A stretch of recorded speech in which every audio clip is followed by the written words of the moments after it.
Okay. This is our 10th free live class of this new free course. আজকের এই ক্লাসটি থেকে আমি যে বিষয়গুলো নিয়ে প্রথমত কথা বলবো, দেখেন ওভারঅল কনসেপ্ট আমি আপনাদেরকে দিব প্র্যাকটিক্যাল ইংলিশ ল্যাঙ্গুয়েজ সম্পর্কে। অর্থাৎ আমরা ইংরেজি শেখার জন্য মূলত কোন জায়গাগুলোর উপর প্রপার কনসেপ্ট রাখবো। এক নাম্বার পয়েন্ট, কোন বিষয়গুলো সম্পর্কে ক্লিয়ার কনসেপ্ট থাকলে আমরা খুব ভালোভাবে প্র্যাকটিক্যালি ইংলিশে কনভারসেশন, স্পিকিং এবং ফ্রি হ্যান্ড রাইটিং এ ডেভেলপ করতে পারবো।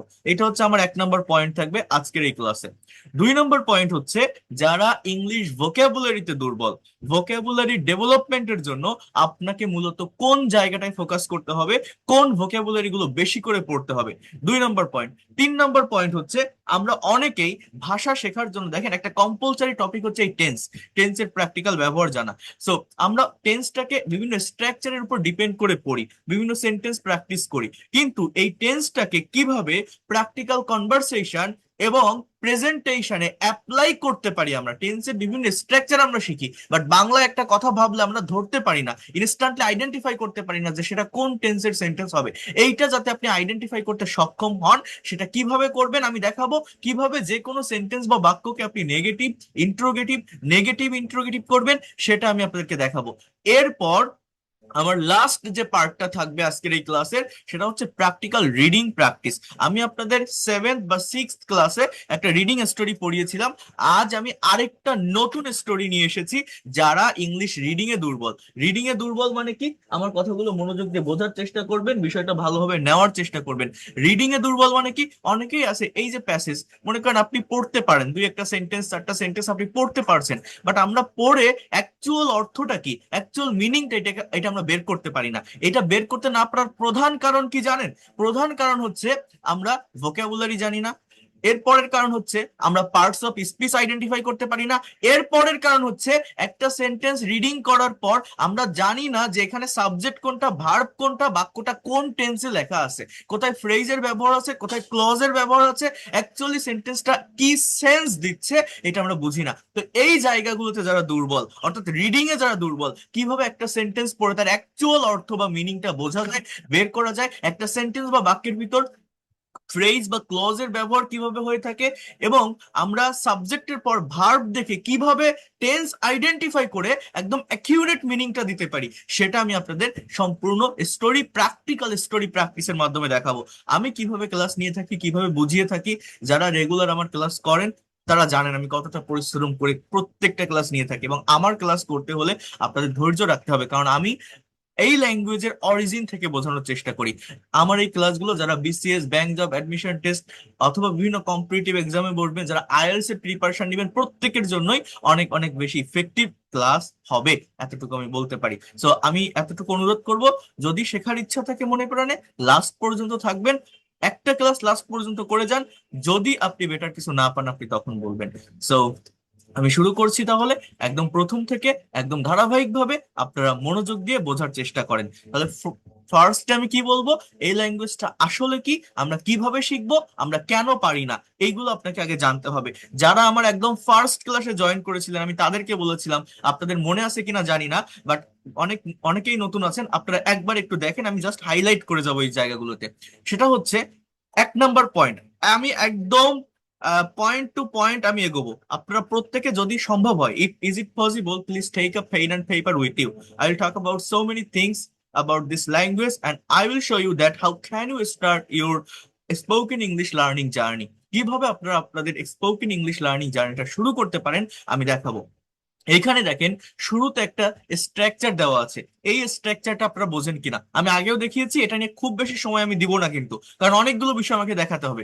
এই যে স্ট্রাকচারটা আপনারা দেখছেন, লেখা আছে সাবজেক্ট, ব্র্যাকেটে লেখা আছে নাউন প্রোনাউন, এরপর লেখা আছে ভার্ব, এরপর লেখা আছে এক্সটেনশন, এরপর লেখা আছে অবজেক্ট, ব্র্যাকেটে লেখা আছে হোয়াট অ্যান্ড হুম, এরপর কমপ্লিমেন্ট, অ্যাডভার্বিয়াল, এরপর আবার হাউ, হোয়ার, হোয়েন, হোয়াই। এইগুলো, এই জিনিসগুলো মূলত কি আপনারা কি জানেন? এই যে একটা স্ট্রাকচার এখানে দেখছেন না, এইটাকে যে ইন ডিটেলসে বুঝতে পারবে, এইটাকে যে ভাঙতে পারবে, এইটাকে যে এক্সপ্লেইন করতে পারবে, সে ইংলিশ এক্সপার্ট হতে পারবে। জাস্ট এই একটা স্ট্রাকচার, ইভেন আমি যদি আপনাদের ক্লাস নেই, এই জাস্ট এই একটা স্ট্রাকচারের উপর 3 থেকে 4 দিন ক্লাস নিলেও শেষ হবে না। এইটার যে ডিটেলস ডিসকাশন, সেটা 3 থেকে 4 দিনেও শেষ হবে না। কেমন সেটা জানেন?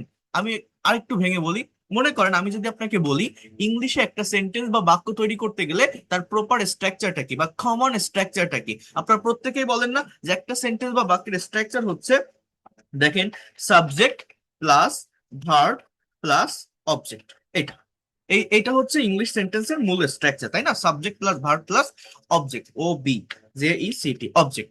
এখন এই যে স্ট্রাকচারটা, দেখেন বাংলা আর ইংলিশের স্ট্রাকচার কিন্তু চেঞ্জ। আমি এর আগেও বলেছি, যেমন আমি যদি এখানে একটা বাক্য লিখি ইংলিশে যে আই প্লে ফুটবল, আমি ফুটবল খেলি, এই যে বাক্যটা আই সাবজেক্ট, প্লেটা ভার্ব, ফুটবলটা অবজেক্ট, এটা একটা ইংলিশ সেন্টেন্স। এবার আমি যদি বাংলা বাক্যের স্ট্রাকচারের কথা বলি, বাংলায় কিন্তু subject plus object, subject plus object plus verb. বাংলায় কি হয়? Subject plus object plus verb. কেন বাংলায় subject plus object plus verb হয়? কেন বাংলায় subject plus object plus verb হয়? দেখেন, একটু বোঝার চেষ্টা করেন, একটু ভালোভাবে জায়গাগুলো নেওয়ার চেষ্টা করেন। আমি যদি এই যে ইংলিশ বাক্যটা আই প্লে ফুটবল, এটাকে বাংলায় বলি, আমার বাংলাটা কি হবে? এটাকে যদি আমি বাংলায় বলি তাহলে আমার এরকম অর্থ আসবে না? দেখেন তো এরকম অর্থ আসে কিনা, যে আমি ফুটবল আমি ফুটবল খেলি। হ্যাঁ, এরকমই তো আসে, তাই না? আমি ফুটবল খেলি, বোঝার চেষ্টা করেন। তাহলে একটা জায়গা দেখেন, আই, আমি, বাংলা ইংলিশে যেখানে আই আছে বাংলায় ঠিক সেই সোজা আমিটা আছে। কিন্তু ইংলিশে আই এর পর আছে প্লে, মানে যেটার অর্থ খেলা। কিন্তু বাংলায় ওই যে প্লে মানে খেলা, ওইটা কিন্তু লাস্টে আছে। আর ইংলিশে ফুটবলটা লাস্টে আছে, বাংলায় ফুটবলটা সাবজেক্টের পরে আছে। এই যে একটা ওলট পালট, অর্থাৎ ইংলিশ ল্যাঙ্গুয়েজে সেন্টেন্সের structure subject plus verb plus object, but বাংলায় সেন্টেন্সের স্ট্রাকচার হচ্ছে subject plus object plus verb. এই একটা জায়গা যদি কেউ ব্রেনে রাখতে পারেন, সে ইংলিশে গ্রামেটিক্যাল মিস্টেক ছাড়া কথা বলতে পারবেন। আমাদের সব থেকে বড় সমস্যাটা এইখানে হয়, কারণ আমাদের মাতৃভাষা বা মাদার টাং বাংলা। আমরা যখনই প্রাইমারি লেভেল ইংলিশ শিখতে যাই, ইংলিশে কিছু বলতে যাই, লিখতে যাই, আমরা বাংলা থেকে সেটাকে কনভার্ট করার চেষ্টা করি। আর যখনই কনভার্ট করতে যাই, বাংলায় যেমন স্ট্রাকচারটা থাকে, অর্থাৎ subject plus object plus verb, আমরা ইংলিশেও ঠিক সেইভাবে করে ফেলি। এই জন্য আমাদের ইংলিশে ভুল হয়। ভুল হওয়ার প্রধান একটা জায়গা হচ্ছে এইটা, মনে রাখবেন। সো আমরা জানি যে ইংলিশে সেন্টেন্স তৈরি করতে গেলে মূলত এই স্ট্রাকচারটা থাকে, subject plus verb plus object. কিন্তু আমি আপনাদেরকে বলছি স্ট্রাকচার হচ্ছে এই অবজেক্ট না, আপনারা এইখানে লিখবেন subject plus verb plus extension, EXT. কেন এক্সটেনশন লিখবো আমি, কেন অবজেক্ট লিখবো না? কারণ এই জায়গাটাতে অবজেক্ট থাকতে পারে, আবার নাও থাকতে পারে। এই জায়গাটাতে অবজেক্টের পরিবর্তে কমপ্লিমেন্ট থাকতে পারে। আপনাকে জানতে হবে এই কমপ্লিমেন্ট জিনিসটা কি। এটাকে বলা হয় সেন্টেন্স কম্পোনেন্ট, সেন্টেন্সের উপকরণ, উপাদান। অথবা এই জায়গাটাতে অ্যাডভার্বিয়ালস থাকতে পারে। যেমন মনে করেন আমি যদি এরকম একটা বাক্য লিখি যে আই রিড, আই আমি রিড পড়ি অ্যাট নাইট, আমি রাতে পড়ি, আমি রাতে পড়ি, বা আমি রাতে ঘুমাই, I sleep, SLEEP, I sleep at night. এখানে আইটা সাবজেক্ট, স্লিপটা ভার্ব, অ্যাট নাইট কি কোনো অবজেক্ট? না, এটা অবজেক্ট না। এটাকে বলা হয় অ্যাডভার্ব অফ টাইম। এটা একটা অ্যাডভার্বিয়াল ফ্রেজ।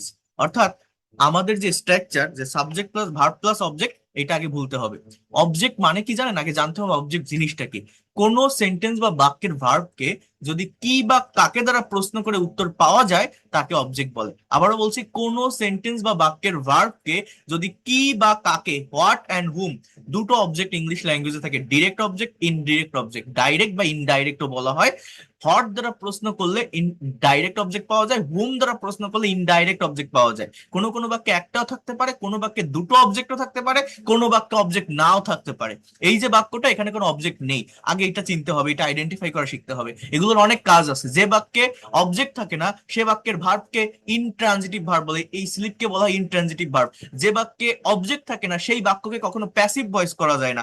আপনাকে যদি এই বাক্যটা কেউ দিয়ে বলে এই বাক্যটা প্যাসিভে করো, তো আপনি পারবেন না। সেই এইগুলো আইডেন্টিফাই করা জরুরি। অর্থাৎ একটা বাক্যের structure subject plus verb plus object না, মনে রাখবেন এক্সটেনশন। তাহলে অবজেক্ট কাকে বলে? যেমন যেটা বললাম যে আই প্লে ফুটবল, আমি ফুটবল খেলি, তাহলে কি খেলি? ফুটবল খেলি, এই ফুটবলটা আমার অবজেক্ট। হ্যাঁ, আমি যদি বলি সে আমাকে একটা গোলাপ দিয়েছিল, হি গেভ মি আর রোজ। দেখেন এখানে সে, হি এটা সাবজেক্ট, গিভের পাস্ট ফর্ম গেভ, মানে দিয়েছিল। হুম, হুম, WHOM, হুম, তাকে, মি আমাকে, এটাকে বলা ইনডাইরেক্ট বা ব্যক্তিবাচক অবজেক্ট। হোয়াট, আমাকে দিয়েছিল কি, কি হোয়াট, আর রোজ একটা গোলাপ, এই বাক্যে দুটো অবজেক্টই আছে, অর্থাৎ ডাইরেক্ট অবজেক্টও আছে, ইনডাইরেক্ট অবজেক্টও আছে, এইগুলো চিনতে হবে।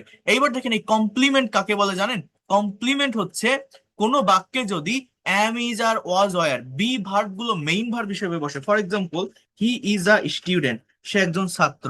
হ্যাঁ, আই অ্যাম আ টিচার, আমি একজন শিক্ষক। এই যে দুটো বাক্য লিখলাম, এখানে ইজ এবং অ্যাম মেইন ভার্ব, এগুলো প্রেজেন্ট সিম্পল বা ইনডিফিনিট টেন্স। অনেকে অ্যাম ইজ আর থাকলেই ভাবে কি প্রেজেন্ট কন্টিনিউয়াস টেন্স, বাট না, এরপরে আর কোনো ভার্ব নেই, তার সাথে আইএনজি নেই, এগুলো বি ভার্বের বেস প্রেজেন্ট ফর্ম। সো এই যে হি ইজ আ স্টুডেন্ট, সে একজন ছাত্র, বা আই এম আ টিচার, আমি একজন শিক্ষক, এখানে যে লোকটা হি, সেই লোকটাই স্টুডেন্ট, যে স্টুডেন্ট সেই হি, যে আই সেই টিচার, যে টিচার সেই হাই। অর্থাৎ কোন বাক্যে যদি সাবজেক্ট এবং এক্সটেনশনে একই ব্যক্তি বা বস্তু বসে, সাবজেক্টে যে থাকে এক্সটেনশনেও তাকে নিয়েই কথা বলা হয়, তাকে কমপ্লিমেন্ট বলা হয়। এই কমপ্লিমেন্টের বাংলা অর্থ হচ্ছে পরিপূরক। তার মানে এটাও কিন্তু কোনো অবজেক্ট না, এই যে স্টুডেন্ট আর টিচার এগুলো কোনো অবজেক্ট না। আর অবজেক্ট কাকে বলে তাহলে? বাক্যের ভার্বকে যখন হোয়াট অথবা হুম দ্বারা প্রশ্ন করে উত্তর পাওয়া যায়। যেমন সে একটা গাড়ি চালায়, কি চালায়? গাড়ি চালায়। সে বই পড়ে, কি পড়ে? বই পড়ে। কি খেলে? ফুটবল খেলে। তাহলে কি কাকে দিয়ে প্রশ্ন করলে? সে আমাকে গোলাপ দিয়েছিল, কাকে দিয়েছিল? আমাকে। এই কি বা কাকে দ্বারা প্রশ্ন করে যে উত্তরটা আসে, প্রশ্নটা কাকে করব? ভার্বকে। তাকে আমরা কি বলি বলেন? অবজেক্ট। কমপ্লিমেন্ট কি? Am is are was were be verb গুলো যদি মেইন ভার্ব হিসেবে বসে। আর এই যে আরেকটা পার্ট দেখছেন অ্যাডভার্বিয়ালস, এইটা হচ্ছে কোন বাক্যের ভার্বকে যদি আপনি দেখেন এই ওয়ার্ড গুলো দ্বারা প্রশ্ন করেন, হাউ, অবজেক্ট হচ্ছে হোয়াট অ্যান্ড হুম, আর যদি করেন how, where, when, how, where, when and why, এই ওয়ার্ড গুলো দ্বারা যদি কোনো বাক্যের ভার্বকে আপনি কোশ্চেন করেন, তার যে উত্তরটা পাওয়া যায় সেটাকে অ্যাডভার্ব বলে। অর্থাৎ আই স্লিপ, আমি ঘুমাই। কি ঘুমাই? কাকে ঘুমাই? ও হাই, মেলে উত্তরটা? না। কখন ঘুমাই? রাতে ঘুমাই। এই অ্যাট নাইট, এইটাকে বলা হয় এই adverb of time. Adverb of time, ঠিক আছে? আই স্লিপ ওয়েল, আমি খুব ভালোভাবে ঘুমাই। I sleep very well, I sleep very well. এরকম যদি আমি লিখি অ্যাট নাইট, এই যে ভেরি ওয়েল শব্দটা আমার আসে কি থেকে জানেন? হাউ দ্বারা, যে কিভাবে আমি ঘুমাই, খুবই ভালোভাবে ঘুমাই। এই ভেরি ওয়েল কে বলা হয় অ্যাডভার্ব অফ ম্যানার। হাউ দ্বারা কোশ্চেন করে পাওয়া যায়। আমি কোথায় ঘুমাই? আমি আমার রুমে ঘুমাই। I sleep very well in my room. এই যে ইন মাই রুম লিখছি, এটাও একটা ফ্রেজ। এই ফ্রেজটাকে বলা হয় adverb of place. Adverb of place, adverb of place. এইরকম ভাবে ভার্বকে এই ধরনের ডাবল ইউএস ওয়ার্ড গুলো দ্বারা কোশ্চেন করে হাউ, ওয়্যার, ওয়েন, ওয়াই, যে কোনো শর্ট ইংলিশ সেন্টেন্সকে লং সেন্টেন্সে পরিণত করা যায়। এটা হচ্ছে সেন্টেন্স অর্গানাইজেশনের একটা ওয়ে। সেন্টেন্স অর্গানাইজেশনের একটা way. So I sleep very well in my room at night. আমি কেন ঘুমাই? আমার ঘুমানোর কারণটা কি? আমার ব্রেনটাকে ভালো রাখার জন্য, সুস্থ রাখার জন্য, ব্রেনটাকে অ্যাক্টিভ রাখার জন্য। জাস্ট আমি যদি এরকম বলি যে to active, A C T I V, to active my brain, তাহলে এইটাকে বলা হয় adverb of reason. Adverb of reason, reason why, কেন আমি ঘুমাই, আমার ঘুমানোর কারণটা কি? এই যে টু অ্যাক্টিভ মাই ব্রেইন, হ্যাঁ, to keep, keep active day, এটা হলো আমার মেইন ভার্বটা ব্যবহার করা হয়। টু কিপ, এরপর আমি লিখি অ্যাক্টিভ, ঠিক আছে? ভার্ব লাগবে এখানে আমার একটা, to keep active my brain, এরকম আমি লিখলাম। আচ্ছা, আমার ব্রেনটাকে অ্যাক্টিভ রাখতে। তাহলে এই যে অ্যাট নাইট, এটাকে বলা হয় অ্যাডভার্ব অফ টাইম। এইটাকে বলা হয় কি? এইটাকে বলা হয় adverb of reason. Reason why happen. তাহলে সাবজেক্ট কি? আই, ভার্ব কি? স্লিপ। আর এর পরের যে অংশগুলো, এগুলো সবই কি? এগুলো হচ্ছে অ্যাডভার্বিয়াল ফ্রেজ। Adverbial phrase. এগুলো কিভাবে পাই? ভার্বকে এই ধরনের ডাবল ইউএস ওয়ার্ড দ্বারা কোশ্চেন করে। এইগুলো হচ্ছে মানে এই ডাবল ইউএস ওয়ার্ড গুলো দ্বারা কোশ্চেন করলে যে কোনো শর্ট সেন্টেন্সকে লং সেন্টেন্সে পরিণত করা যায়। এটা আমি সেকেন্ড ফ্রি ক্লাসে দেখিয়েছি, এইট ফ্রি ক্লাসেও দেখিয়েছি। তো আজকে আর আমি দেখাবো না, পারলে আপনারা ওই রেকর্ডেড ক্লাসগুলো দেখে নিবেন, আমি আবার ফরওয়ার্ড করে দিব। এই জন্য আমি বলছি, এত কথা বলার মূল মূল কারণটা কি? মূল কারণটা হচ্ছে যে আমরা যে জানি একটা বাক্যের structure subject plus verb plus object. আজকে থেকে মনে রাখেন অবজেক্ট না, এইটা, এই যে স্ট্রাকচারটা দেখছেন আমি এইখানে লিখছি, এইটা সাবজেক্ট। এইবার সাবজেক্টের স্থানে আমার নাউন বা প্রোনাউন বসে। নাউন প্রোনাউন কি? মনে করেন একটা কথা যখন বলা হয়, একটা কাজ যখন করা হয়, কেউ তো একজন করে, কেউ তো একজন বলে। একটা বাক্যের সাবজেক্ট কি হতে পারে? আমি, অথবা আপনি, অথবা সে, অথবা তারা, এটাই তো। এরপরেই ভার্ব বসাতে হবে। মনে রাখবেন বাংলায় ভার্ব কোথায় বসে, শুরুতে কিন্তু ক্লিয়ার করে দিয়েছি। দিয়েছি লাস্টে। ইংলিশে ভার্ব কোথায় বসে? সাবজেক্টের পরে। এবার একটা জিনিস মনে রাখবেন, verb is the heartbeat of English sentences. Without verb you can not be able to make any kinds of English sentence.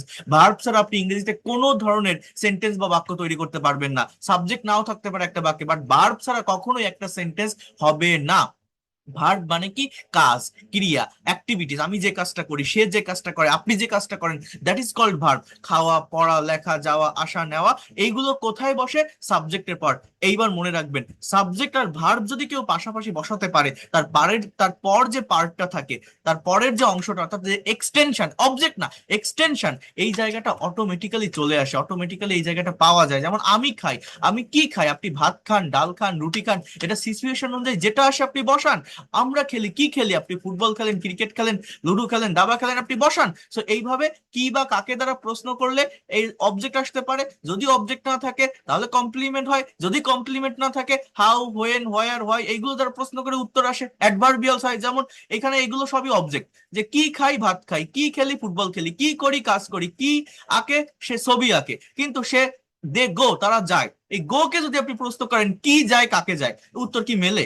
স্কুলে যায় না। কোথায় যায় বললে হয়, তাহলে কোথায় যায়? স্কুলে যায়। এইটাকে বলা হয় adverb of place. Adverb of place. So adverbial ফ্রেজের ব্যবহার করে বাক্যকে বড় করা যায়। আমি আগেও এটা আপনাদেরকে বলেছি, দেখিয়েছি। যেমন উই প্লে ফুটবল, আমরা ফুটবল খেলি। হ্যাঁ, আপনি কিভাবে ফুটবল খেলেন? খেলার ওয়েটা কি, ধরনটা কি? মানে অবজেক্ট থাকার পরেও অ্যাডভার্ব দিয়ে যে কোনো শর্ট সেন্টেন্সকে লং সেন্টেন্সে পরিণত করা যায়। We play football very politely, LITELI। আমরা খুবই ভদ্রতার সাথে ফুটবল খেলি, খেলার মাঠে মারামারি করি না, ফাউল করি না। এটাকে বলে অ্যাডভার্ব অফ ম্যানার। হাউ দিয়ে কোশ্চেন করে উত্তরটা পাওয়া যায়। Where do we play football? In the field, আমরা মাঠে ফুটবল খেলি। এটাকে বলে adverb of place. Adverb of place. এইভাবে একটা শর্ট সেন্টেন্সকে লং সেন্টেন্সে পরিণত করা যায়, ফ্রি হ্যান্ড রাইটিং কে ডেভেলপ করা যায়। When do we play football? We play football very politely in the field just at afternoon, এরকম লিখে দিলাম। বা ইন দ্য আফটারনুনও বলা যায়। আর দা যদি না দেন, অ্যাট আফটারনুন এরকম লেখা যায়। এরপর why, why do we play football? কেন আমরা ফুটবল খেলি? খেলার কারণটা কি? আমার শরীরটাকে ফিট রাখার জন্য বা শারীরিক ব্যায়াম করার জন্য।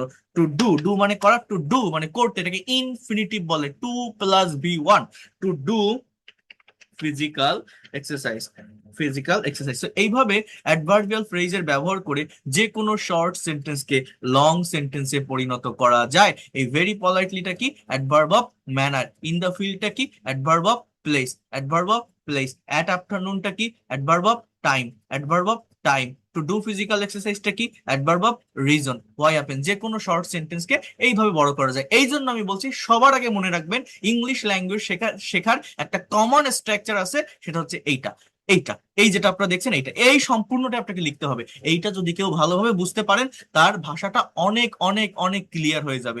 একটা সেন্টেন্স অর্গানাইজেশনের ব্যাপারটা তার কাছে খুবই ইজি হয়ে যাবে। এইটা আপনাকে জানতে হবে। আমি যাদেরকেই ল্যাঙ্গুয়েজটা শেখাই না কেন, আমি ল্যাঙ্গুয়েজের অরিজিন বা ভিত্তি থেকে শুরু করি। তাহলে এইভাবে একটা সেন্টেন্সকে ডেভেলপ করতে হয়। এবার দেখেন, এই যে সাবজেক্ট ভার্বের পর অবজেক্ট বা এক্সটেনশন যাই আমি এখানে বসাই না কেন, এইভাবে আমাদের একটা কমপ্লিট সেন্টেন্স হয়। এখন আমি আপনাদের কি বলেছিলাম এর আগে, যে স্পোকেন ইংলিশটাকে আমরা কেন ইংলিশে কথা বলতে পারি না? যারা স্পিকিং এ দুর্বল, কথা যারা বলতে পারেন না, কেন পারেন না বলেন তো? আপনি কি জানেন যে কোন জায়গাটায় বাধার কারণে আপনি কথা বলতে পারেন না? ঠিক কোথায় আপনার সমস্যা হয়? মনে করেন এইভাবে আমাদের সেন্টেন্স গুলো অর্গানাইজড হয়। এখন এই সেন্টেন্স গুলো যদি আপনি অর্থ করেন, অর্থ কি দাঁড়ায়? আমি ভাত খাই, আমরা ফুটবল খেলি, তুমি কাজ করো, সে ছবি আঁকে, তারা স্কুলে যায়। অর্থাৎ একটা কাজ, আমার কথাগুলো একটু মনোযোগ দিয়ে বোঝেন, আপনার মনে পড়বে আমার কথা, একটু মনোযোগ দিয়ে বোঝেন। একটা কাজ অ্যাজ ইউজুয়াল হয়, রেগুলার ওয়েতে হয়, প্রতিদিন হয়। কেউ কোনো কাজ অ্যাজ ইউজুয়াল করে, তাহলে এগুলোকে আমি যদি আপনাদের বলি যে এটা কোন টেন্সে লেখা আছে বলেন তো, এই বাক্যগুলো কোন টেন্সে এই বাক্যগুলো লেখা আছে? যারা টেন্স চেনেন, টেন্স জানেন, টেন্স সম্পর্কে যাদের কনসেপ্ট আছে, আপনি এক বাক্যে বলবেন যে এগুলো প্রেজেন্ট সিম্পল বা প্রেজেন্ট ইনডিফিনিট টেন্সের সেন্টেন্স। কারণ কি? অ্যাজ ইউজুয়াল একটা কাজ হয়, রেগুলার হইতে হয়, প্রতিদিন হয়, হ্যাবিচুয়াল কোনো ফ্যাক্ট। তো এইভাবে আমরা সেন্টেন্স গুলো অর্গানাইজ করি। এই সেন্টেন্স গুলো সব প্রেজেন্ট সিম্পল টেন্সের। এই সেন্টেন্স গুলো দ্বারা কি অর্থ দেয়? যে একটা কাজ অ্যাজ ইউজুয়াল হয়, রেগুলার হইতে হয়, প্রতিদিন হয়। তাহলে স্পোকেন ইংলিশটা কি? আমরা ইংলিশে কথা বলতে পারি না কেন জানেন? এইখানে মূল সমস্যাটা কি? মূল সমস্যা হচ্ছে আমরা সময়ের পরিবর্তন করতে পারি না। এখানে একটা নির্দিষ্ট সময়কে দেওয়া, সবগুলো সেন্টেন্সে একটাই টেন্স ব্যবহার করা। কোন টেন্স? Present simple tense. আপনি যখন প্র্যাকটিক্যাল লাইফে কারোর সাথে ইংলিশে কনভারসেশন করবেন, কারোর সাথে ইংলিশে কমিউনিকেশন করবেন, আপনি যখন কোন একটা সার্টেন টপিকের উপর ইংলিশে কথা বলবেন, কখনো একটা টেন্স দিয়ে আপনি বলতে পারবেন না। একটা পার্টিকুলার টেন্স বা টাইম বা সময়ের উপর ভিত্তি করে আপনি আপনার সমস্ত কথা চালিয়ে যেতে পারবেন না। আপনাকে টাইমের পরিবর্তন করতে হবে, সময়ের পরিবর্তন করতে হবে। এই পরিবর্তনের জন্য আমাদের মূলত পরিবর্তনটা করতে হয় বাক্যের ভার্বকে। এই ভার্বকে আমরা ইনস্ট্যান্ট পরিবর্তন করতে পারি না বলে ইংলিশে কথা বলতে পারি না। এটা হচ্ছে স্পোকেন ইংলিশ। জিনিসটা কি আমি এর আগেও দেখিয়েছি প্র্যাকটিক্যাল এক্সাম্পলের সাথে। মনে করেন আমি একটু এইখানে আসি, আপনাদেরকে দেখাই। এইটা আমি দেখাইছিলাম আগের দিন, কবে জানো, আমি একটু এখান থেকে জাস্ট বলে যাই। মনে করেন ইট মানে আমরা জানি খাওয়া, এটা একটা ভার্ব, একটু বোঝেন। এখন দুইজন ব্যক্তির ভিতরে একটা কনভারসেশন হচ্ছে, এ এবং বি। তো এ এবং বি মনে করেন এরা হাজবেন্ড ওয়াইফ। এ বি কে বলছে, সন্ধ্যাবেলায় মনে করেন বাইরে থেকে বাসায় আসছে, এসে বি কে বলছে যে তুমি কি রাতে ভাত খেয়েছো। এটা ইংলিশটা এই যে, have you eaten rice at night. বলেন তো আমি বাংলাটা কি বললাম? তুমি কি রাতে ভাত খেয়েছো? Have you eaten rice at night. তো বি বলছে আমি খাইনি, I have not eaten rice. এবার বি উল্টে আবার একে জিজ্ঞাসা করছে যে তুমি কি এখন ভাত খাইতেছো, তুমি কি এখন ভাত খেতে যাচ্ছ বা ভাত খাচ্ছো।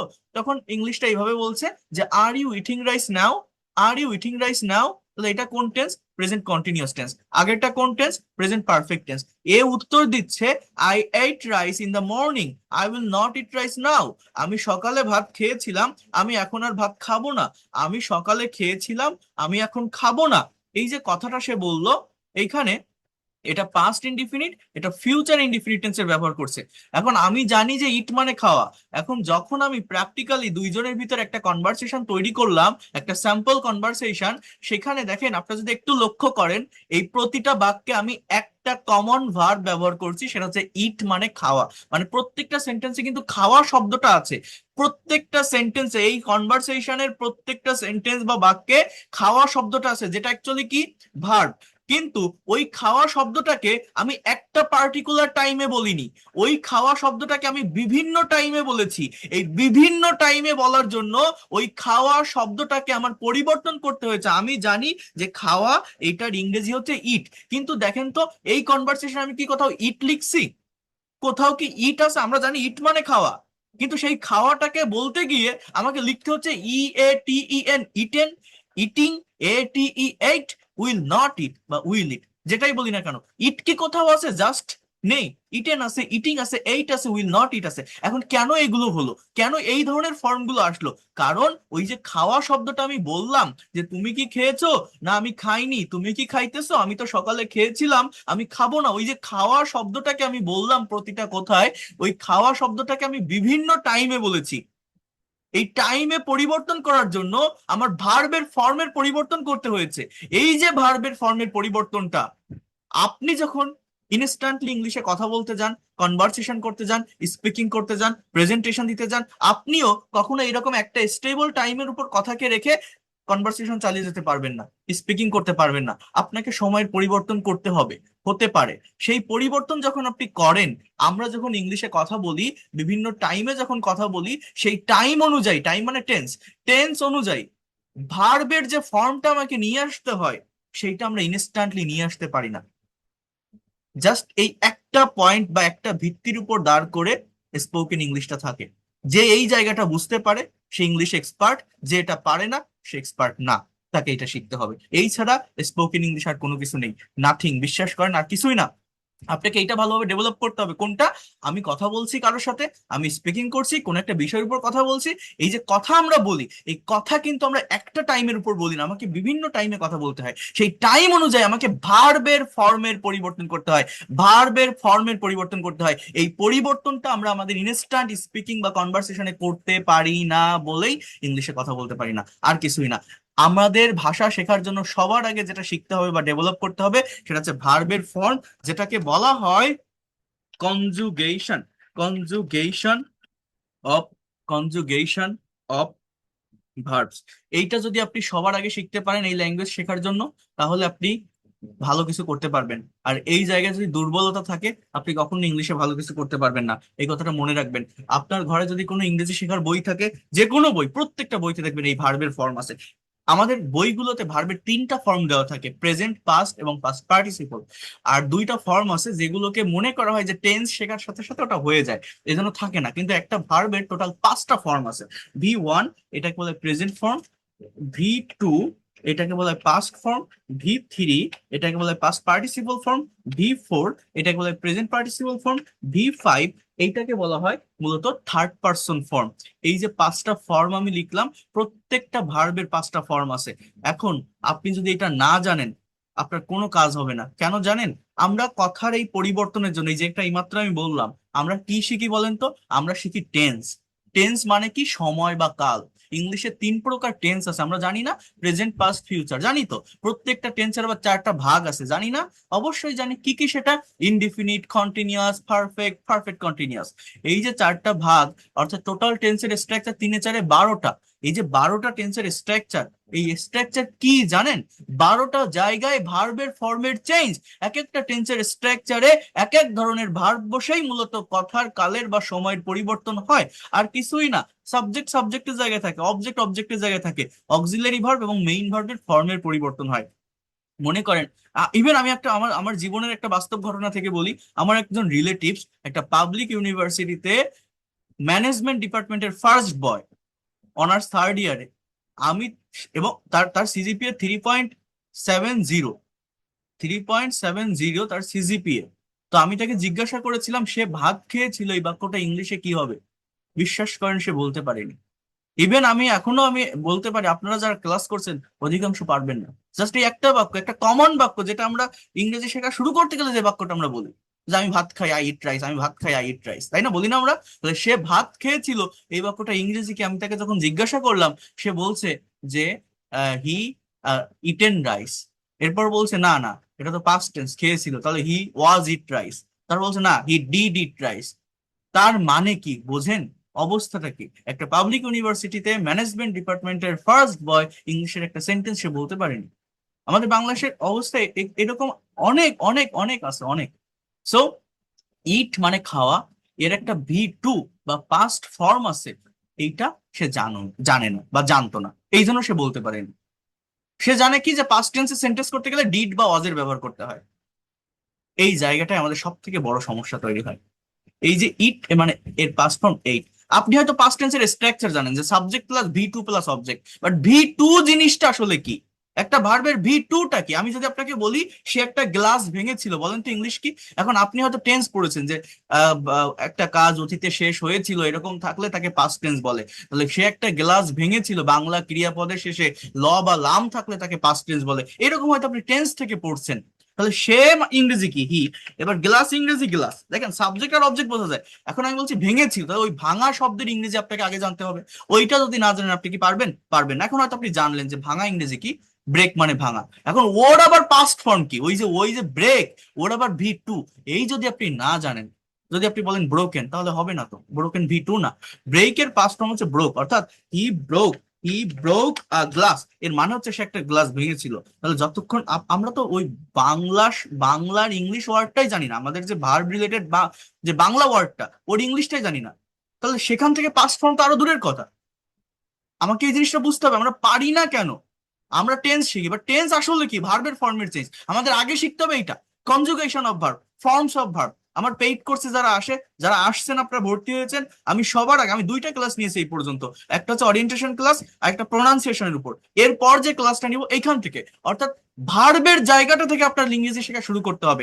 Conjugation of verb. যারা ভোকাবুলারিতে দুর্বল, মনে করেন যারা, যে আমার ভোকাবুলারি সম্পর্কে ভালো কনসেপ্ট বা ধারণা নেই, আমি ইংলিশ ভালো জানি না ভোকাবুলারি, মনে রাখবেন ভার্ব রিলেটেড ভোকাবুলারি পড়তে হয়। যার যত বেশি ভার্ব সম্পর্কে কনসেপ্ট বা ধারণা থাকে, সে তত দ্রুত ল্যাঙ্গুয়েজ ডেভেলপ করতে পারে। কেন এই কথাটা বলছি? এই যে সারফেসটা আপনি যদি দেখেন, শুরুতে কি আছে? I, we, you, he, she, they. একটা কথা যখন বলা হয়, একটা কাজ যখন করা হয়, কেউ তো একজন বলে, কেউ তো একজন করে। অর্থাৎ সাবজেক্ট কিন্তু নির্দিষ্ট একটা সার্কেলের ভিতর থাকে। এরপরেই কি? ভার্ব। এরপরেই কি? ভার্ব। যদি আপনি সাবজেক্টের পর ভার্বটাকে বসাতে পারেন, কি বলছিলাম, এই যে এক্সটেনশনের যে পার্টটা, এটা অটোমেটিক্যালি চলে আসে, সিচুয়েশন অনুযায়ী চলে আসে। তাহলে আমার জানতে হবে কোনটা? সাবজেক্ট আমি পাচ্ছি, অবজেক্ট অটোমেটিক্যালি চলে আসতেছে, তাহলে লাগবে কোনটা? ভার্ব। আমি যদি আপনাকে বলি আমি গাছ থেকে একটি পেয়ারা পারবো, বলেন তো ইংলিশ কি? আপনি পারবেন না কোনটার জন্য ভেবে দেখেন তো। আমি ইংরেজি কি? আই। বাংলা কি বলেছি? আমি গাছ থেকে একটি পেয়ারা পারবো। তাহলে আই, আমি, গাছ, ট্রি, পেয়ারা, পেয়ারা ইংরেজি কি? গুয়াভা। থেকে ইংরেজি কি? ফ্রম। ওই যে পারবো, ওই যে কথাটা বলছি, ওই পারা শব্দটার ইংরেজি ওয়ার্ড কি আপনি কি জানেন? ভেবে দেখেন তো। ওইটা জানি না বলে কিন্তু আমরা কথা বলতে পারছি না। এবার ওই পারবো বলছি আবার, তো ওর জন্য আবার আমাকে কোন টেন্সে যেতে হবে? ওই ভার্বটা তোমার লাগবে, সেই ভার্বের আগে আবার উইল ব্যবহার করতে হবে বা শ্যাল ব্যবহার করতে হবে না কি ব্যবহার করতে হবে? এইটাই হচ্ছে মেইন পয়েন্ট। অর্থাৎ টাইম, টাইম অনুযায়ী ভার্বকে সঠিকভাবে ব্যবহার করা। এইটাই আমরা করতে পারি না বলে ইংলিশে কথা বলতে পারি না। আর এই জায়গায় আরেকটা বিষয় আমি বলি, আমার এখানে মোস্ট ইউজফুল, আমি এটা দেখিয়েছিলাম আপনাদের, বাছাইকৃত 200 ভার্ব আছে। এই 200টা ভার্ব সম্পর্কে আমি এটাও বলছি, যদি কারো ক্লিয়ার কনসেপ্ট থাকে, টেন্স, মডাল, সেমি মডাল, এগুলো প্র্যাকটিস করে সে দ্রুত ল্যাঙ্গুয়েজটাকে ডেভেলপ করতে পারবে। এই ল্যাঙ্গুয়েজটা ডেভেলপ করা কঠিন কোনো কিছুই না। যে কেউ ইংরেজিতে প্রফেশনালি এবং ফ্লুয়েন্টলি কথা বলতে পারবেন, শুধু ভার্ব জানতে হবে। এই ভার্ব গুলো দুই ভাবে হয়, একটাকে বলা হয় রেগুলার বা উইক ভার্ব, আরেকটাকে বলা হয় ইরেগুলার বা স্ট্রং ভার্ব। কথাটা মনোযোগ দিয়ে বোঝেন, রেগুলার বা উইক ভার্ব, ইরেগুলার বা স্ট্রং ভার্ব। অর্থাৎ যে ভার্বে দুইটা বা তিনটা ফর্ম সেম তাকে রেগুলার বা উইক ভার্ব বলে, আর যে ভার্বের ফর্মগুলো ডিফারেন্ট তাকে ইরেগুলার বা স্ট্রং ভার্ব বলে। সো এখানে বাছাইকৃত 200 ভার্ব আছে, এটা আমি আগেও পাঠিয়েছি, দরকার হলে আমি আবার দিব। এই যে বাছাইকৃত 200 ভার্বস, এই ভার্বগুলো কি জানেন? এগুলো আমরা আমাদের ডে টু ডে লাইফের বাংলায় বিভিন্ন কনভারসেশনে, বিভিন্ন স্পিকিং এ ব্যবহার করি। বাট ইংলিশে এদের প্রপার মিনিং না জানার কারণে, ফর্ম না জানার কারণে আমরা ইংলিশে কথা বলতে পারি না। তো আমি কি বলছি মনে রাখবেন, সবার আগে আপনার যেটা করতে হবে এই ভাষা শিখতে গেলে, ভার্বের ফর্ম বা কনজুগেশন অফ ভার্ব সম্পর্কে কনসেপ্ট রাখতে হবে। এরপর কি করতে হবে? ওই ভার্ব গুলোকে আমরা কিভাবে পরিবর্তন করতে পারি। প্রথম পয়েন্ট কি বলেন তো, আমরা ইংলিশ কেন পারি না? আমরা যখন কনভারসেশন করতে যাই, স্পিকিং করতে যাই, প্রেজেন্টেশন দিতে যাই, আমরা কখন একটা স্টেবল টাইমের উপর কথাকে রেখে করতে পারি না। আমাকে সময়ের পরিবর্তন করতে হবে। সেই পরিবর্তন অনুযায়ী আমি যেভাবে কথা বলছি, সেই কথা অনুযায়ী, টাইম অনুযায়ী আমাকে ভার্বটাকে ইনস্ট্যান্ট চেঞ্জ করতে হবে। সেইটা করার জন্যই আমাদের টেন্স শিখতে হয়। তো টেন্স মূলত ভার্বের ফর্মের চেঞ্জ। এখন এইখানে একটা বিষয় আমি আপনাদের একটু ক্লিয়ার করি। অনেকেই হয়তো ভার্বের ফর্ম জানেন, ভার্ব রিলেটেড ভোকাবুলারি পড়েন, কিন্তু এই পাস্ট টেন্স নিয়ে অনেক বেশি সমস্যা হয়। কেন জানেন? এইখানে দেখেন, আমি একটু বলি, মনে করেন এই যে শুরুর দিকে যে ওয়ার্ড গুলো, যেমন বাইন্ড মানে বাধা, বাইট মানে কামড়ানো, ব্লো মানে প্রবাহিত হওয়া, ব্রেক মানে ভাঙা, এইগুলো হয়তো শব্দ অর্থ শেখার সাথে সাথে এই ফর্মটা আপনি পারছেন।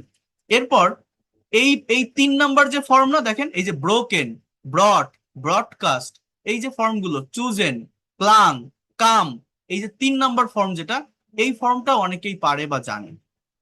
আমার কথাটা বোঝেন, আমি এই জায়গাটাতে আসি, একটু এইটা বুঝতে হবে আপনাদের, এটা না বুঝলে হবে না। সেটা হচ্ছে এই যে ভার্বের ফর্মগুলো আমি লিখলাম না, দেখেন, ইট মানে খাওয়া আমরা জানি, রাইট মানে লেখা আমরা জানি, এগুলো তো কমন ওয়ার্ড আপনাদের কাছে, তাই না?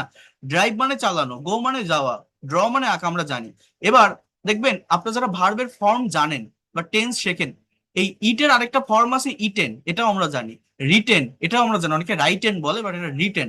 গো থেকে গন, ড্রাইভ থেকে ড্রিভেন, এটাকে অনেকে ড্রাইভেন বলে, এটা ড্রিভেন। আর ড্র থেকে ড্রন।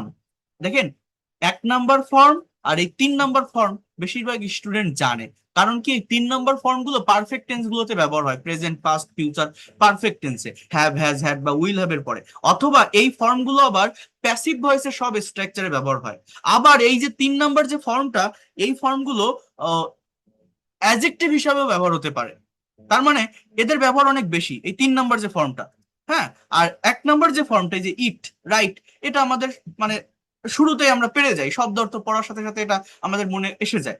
কিন্তু এই যে 2 নাম্বার যে ফর্মটা, V2, মানে এই যে ইটের যে আরেকটা ফর্ম আছে, ATE, ate, wrote, went, draw, drew, এই ফর্মটা কিন্তু মোস্ট অফ দ্য স্টুডেন্ট জানে না।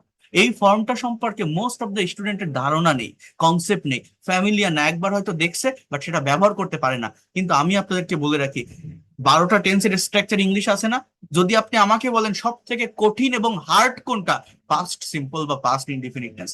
এই পাস্ট ইনডিফিনিট টেন্স আমাদের ডে টু ডে লাইফে অনেক কথা বলতে হয়, বিভিন্ন স্মৃতি, বিভিন্ন মেমোরি আপনাকে যদি শেয়ার করতে হয় ইংলিশে, বিভিন্ন এক্সপিরিয়েন্স যদি শেয়ার করতে হয়, most of the time past tense দিয়ে শেয়ার করতে হয়। আর পাস্ট টেন্স মানে ডিড বা ওয়াজ না, আবারও বলছি ডিড বা ওয়াজ না, ডিড ওয়াজ বসে যখন সেটা মেইন ভার্ব হয় বা নেগেটিভ করতে হয় সেটা আলাদা কথা, কিন্তু পাস্ট টেন্সের অ্যাফার্মেটিভ সেন্টেন্স মানে মেইন ভার্বের পাস্ট ফর্ম, প্রিন্সিপাল ভার্বের পাস্ট ফর্ম। আর এই পাস্ট ফর্ম গুলো, এই যে এট, রোট, ওয়েন, ড্রোভ, এটা শুধুই পাস্ট সিম্পল বা ইনডিফিনিট টেন্সে বসে, অন্য কোথাও বসে না। এই জন্য বেশিরভাগ স্টুডেন্ট এই পাস্ট টেন্সের ব্যবহার জানে না, কারণ এটা ওই যে বলছি না শুধু একটা জায়গায় ব্যবহার হয় পাস্ট ইনডিফিনিট টেন্সে। V1টা শব্দ পড়ার সাথে সাথে হয়ে যায়, V3 যেটা এই যে ইটেন, রিটেন, গন, এটার ব্যবহার অনেক বেশি, মানে পারফেক্ট টেন্সে হয়, আবার প্যাসিভ ভয়েসে হয়, আবার এগুলো অ্যাডজেক্টিভ হিসেবে বসে, অনেকে এটা জেনে যায়, কিন্তু এর ভিতরের যে ফর্মটা এটা মোস্ট অফ দ্য স্টুডেন্ট জানে না। যখনই তারা পাস্ট টেন্সে সেন্টেন্স করতে যায় আর পারে না। কিন্তু এদের ব্যবহার এই একটা জায়গায় হলেও, শুধু পাস্ট সিম্পল টেন্সে হলেও, পাস্ট টেন্সের ব্যবহার কিন্তু প্র্যাকটিক্যাল ইংলিশ ল্যাঙ্গুয়েজে অনেক বেশি। তো আপনাকে এটা জানতে হবে, আপনাকে এটা করতে হবে, এটা কেউ স্কিপ করবেন না, আমি এটা বলে রাখলাম আপনাদেরকে। আর যারা পেইড কোর্সে আসছেন আমার, যারা আসবেন আগামীকাল থেকে, যারা ক্লাস করবেন, এই ভোকাবুলারি গুলো কিভাবে গল্পের মাধ্যমে প্র্যাকটিক্যাল ওয়েতে জাস্ট প্রতিদিন 10টা থেকে 15টা ভোকাবুলারি আমি আপনাদেরকে ডেভেলপ করাবো, গল্পের মাধ্যমে এই ভোকাবুলারি গুলো আপনাকে ডেভেলপ করাবো। এটা করতে হবে, এর কোনো ভুল নাই। এবং এটা কিভাবে, এই দেখেন, আমি আপনাদের একটা ক্লাস একটু এই জায়গাটা থেকে দেখাই। ক্লাস নম্বর কত, practical preposition, use of verb in spoken English. এই দেখেন, ভার্ব ইন স্পোকেন ইংলিশ, এটা একটু দেখেন, বোঝার চেষ্টা করেন। এই যে ভার্ব রিলেটেড মানে প্রত্যেকটা ভার্ব, এই দেখেন এখানে বলছে lecture 3, make practical study with conjugation of verb, selected 15 verb. এখানে 15টা ভার্বের ফর্ম সহ বাংলা অর্থ দেওয়া আছে, দেখেন, অ্যারাইজ, অ্যারোজ, অ্যারাইজেন। এখানে প্রত্যেকটা ভার্বের ফর্ম দেওয়া আছে, দেখছেন, 15টা ভার্ব দেওয়ার পর এই 15টা ভার্বকে ব্যবহার করে একটা প্র্যাকটিক্যাল গল্প তৈরি করা। On morning a young boy name Rahul awoke early, suddenly a storm arose and a strong wind began to blow। এর অর্থ কি? এইটা পাস্ট ফর্মের ভার্ব, তাহলে রাহুল জেগে উঠেছিল, বাংলাটা এরকম। এরপর কি, আ স্ট্রম একটা ঝড়, রোজ রাইজ থেকে রোজ, উঠেছিল, অ্যান্ড বিজ্ঞান বিগিন থেকে বিজ্ঞান, এবং শুরু হয়েছিল বাতাস, শক্ত মানে ঝড়ো বাতাস। দ্য ট্রিজ বেন্ড, বেন্ড থেকে bend, down because of the wind, গাছগুলো বেঁকে গিয়েছিল এই ঝড়ের কারণে, বাতাসের কারণে। তাহলে বিহেল্ড, এই বিহেল্ডটা কার থেকে আসে, বিহোল্ড থেকে।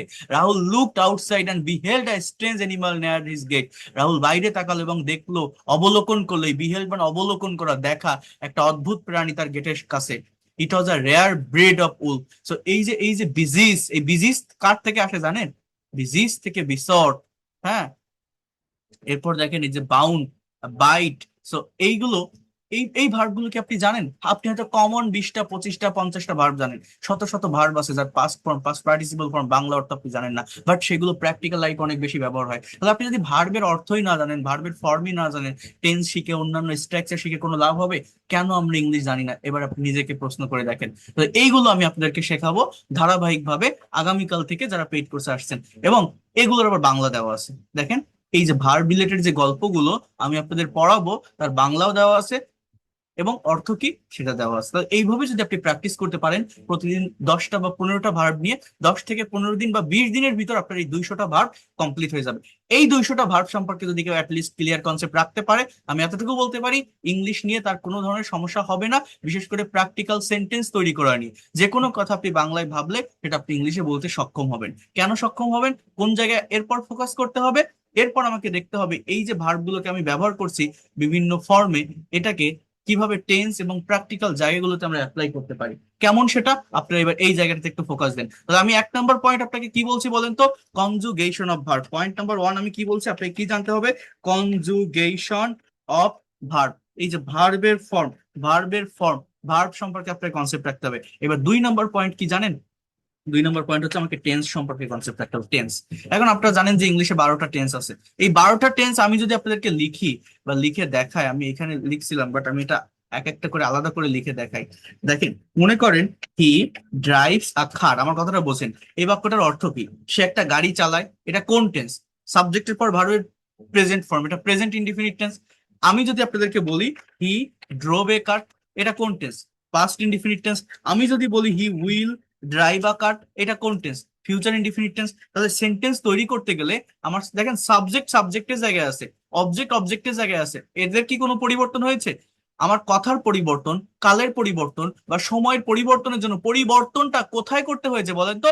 ভিতরে ভার্বের ফর্মে। অর্থাৎ ড্রাইভ মানে চালানো, সে চালায়; ড্রোভ সে চালিয়েছিল; উইল ড্রাইভ সে চালাবে। তাহলে পরিবর্তনটা কোথায় হচ্ছে? আমি যদি বলি সে গাড়ি চালাচ্ছে, he is driving a car, he is driving a car. আমি যদি বলি সে গাড়ি চালাচ্ছিল, হি ওয়াজ driving a car, he was driving a car. আমি যদি বলি সে গাড়ি চালাতে থাকবে, হি উইল বি ড্রাইভিং। এগুলো আমরা দেখবো, আমি আপনাকে দেখাবো। Driving a car. আমি যদি বলি সে একটা গাড়ি চালিয়েছে, he has driven a car. এই যে সেন্টেন্স গুলো আমি লিখলাম, 7টা সেন্টেন্স আমার অলরেডি লেখা হয়ে গেছে। দেখেন 7টা জায়গাতেই সাবজেক্ট কিন্তু হি, অবজেক্ট কিন্তু এ কার। তাহলে সময়ের পরিবর্তন জন্য পরিবর্তনটা আমার কোথায় করতে হয়েছে? ভার্বের ফর্মে। তাহলে ভার্বের ফর্মের পরিবর্তনটা কিভাবে হয়? ওই যে বললাম, কনজুগেশন অফ ভার্ব এবং টেন্সের স্ট্রাকচার, এই দুইটা কম্বাইন করে আমাদের ভার্বের ফর্মের পরিবর্তন হয়। আর এই ভার্বের ফর্মের পরিবর্তনের মাধ্যমে কথার কালের বা সময়ের পরিবর্তন হয়। এইটা আমাদের ইনস্ট্যান্ট করতে হবে যখন আমরা প্র্যাকটিক্যালি স্পিকিং বা কনভারসেশন করব। এটা করতে পারি না বলেই ইংলিশে কথা বলতে পারি না। এই যে 7টা লিখলাম, যদি টেন্স জানা থাকে এইভাবে আমি টোটাল কয়টা লিখতে পারবো? 12টা। কয়টা পারবো? 12টা। টেন্সের স্ট্রাকচার কয়টা? 12টা। তার মানে এই হ্যাজের জায়গায় আমি যদি হি হ্যাড দেই, 8টা হয়ে যাবে, মানে past perfect tense. Will have দিলে ফিউচার পারফেক্ট টেন্স, 9টা হয়ে যাবে। তারপরে হ্যাভ বিন, হ্যাজ বিন, এগুলো দিলে টোটাল 12টা হবে। আমি আর 12টা লিখলাম না। তাহলে আমি কি বলছি, যে যদি আমার টেন্স জানা থাকে, এই যে ড্রাইভ মানে চালানো, এই যে ড্রাইভ মানে চালানো, এই চালানো কথাটাকে, এই যে একটা পার্টিকুলার ভার্ব, এই ভার্বটাকে আমি 12 ভাবে, 12টা টাইমে, 12টা সেন্সে, 12 দিকে, 12টা ওয়েতে আমি নিতে পারবো বা বলতে পারবো। কাকে? এই ড্রাইভকে। কথা বোঝেন? যদি টেন্স জানা থাকে এবং এই ভার্ব সম্পর্কে কনসেপ্ট থাকে, তাহলে এই ভার্বটাকে আমি 12টা টাইমে, 12 ভাবে, 12 দিকে, 12টা সেন্সে নিতে পারবো বা বলতে পারবো। মনে রাখবেন, এই 12টা টেন্সের স্ট্রাকচার মনের সম্পূর্ণ ভাব প্রকাশের জন্য যথেষ্ট নয়। কি বললাম বলেন তো? 12টা টাইম, 12টা সেন্স আপনার মনের হোল থিংসটাকে এক্সপ্রেস করতে পারে না। এর জন্য মনের সম্পূর্ণ ভাবটাকে ইন ডিটেলসে প্রকাশ করার জন্য, আরো টাইমকে ব্রড করার জন্য, আই রিপিট ইট, টাইমটাকে আরো ব্রড করার জন্য, সেন্সটাকে আরো ব্রড করার জন্য আপনাকে শিখতে হবে modal and semi modal auxiliary ভার্বের ব্যবহার, যারা আলাদা ক্যাটাগরির কিছু সেন্টেন্স তৈরি করে। এগুলো মূলত possibility, probability, ability, obligation, request, permission, suggestion, এই ধরনের সেন্স দেয়। মানে আমি যদি আপনাদেরকে বলি যে সে একটা গাড়ি চালাতে পারে, কোন টেন্স দিয়ে বলবেন? আমি যদি বলি সে গাড়ি চালাইতো, কোন টেন্স দিয়ে বলবেন? পাস্ট টেন্স মনে হচ্ছে? হি ড্রোভ এ কার মানে সে গাড়ি চালিয়েছিল। চালাতো, এটা কোন টেন্স? আমি যদি বলি আহ তার আজ গাড়ি চালানোর কথা আছে, কোন টেন্স দিয়ে বলবেন? আমি যদি বলি তোমাকে এই গাড়িটা তো চালাতে হয়েছিল, এই কথাটা কোন টেন্স দিয়ে বলবেন? এগুলো আপনি এইভাবে, এই ধরনের টেন্সের স্ট্রাকচার দিয়ে বলতে পারবেন না। এর জন্য আপনাকে, মানে সেন্টেন্সটাকে আরো মডিফাই করার জন্য, টাইমটাকে আরো বাড়ানোর জন্য মডেল শিখতে হবে। ফর এক্সাম্পল, আমি যদি এখানে বলি যে হি ক্যান ড্রাইভ আ কার, আর এই মডেলের একটা সুবিধা হচ্ছে মেইন ভার্বের ফর্মটার পরিবর্তন হয় না। So he can drive a car, সে গাড়ি চালাতে পারে; he could drive a car, সে গাড়ি চালাতে পারতো; he would drive a car, সে গাড়ি চালাইতো; he use to drive a car, সে গাড়ি চালাতে অভ্যস্ত ছিল; he needs to drive a car, তার গাড়ি চালানো দরকার; he must drive a car, সে অবশ্যই গাড়ি চালাবে; he is two drive a car, তাকে গাড়ি চালাতে হয়। এগুলো কিন্তু আলাদা আলাদা সেন্টেন্স। আমি সবগুলো যদি সাবজেক্ট ভার্ব লিখতে যাই অনেক সময় চলে যাবে। হি ওয়াজ টু ড্রাইভ এ কার, তাকে গাড়ি চালাতে হতো; he is suppose to drive a car, তার গাড়ি চালানোর কথা; he was suppose to drive a car, তার গাড়ি চালানোর কথা ছিল; he has to drive a car, তাকে গাড়ি চালাতে হবে; he had to drive a car, তাকে গাড়ি চালাতে হয়েছিল। এইভাবে ইংলিশ ল্যাঙ্গুয়েজে টোটাল 18টার মতো মডেল, সেমি মডেল আছে। Can, could, may, might, shall, should, will, would, need to, dare to, have to, has to, had two.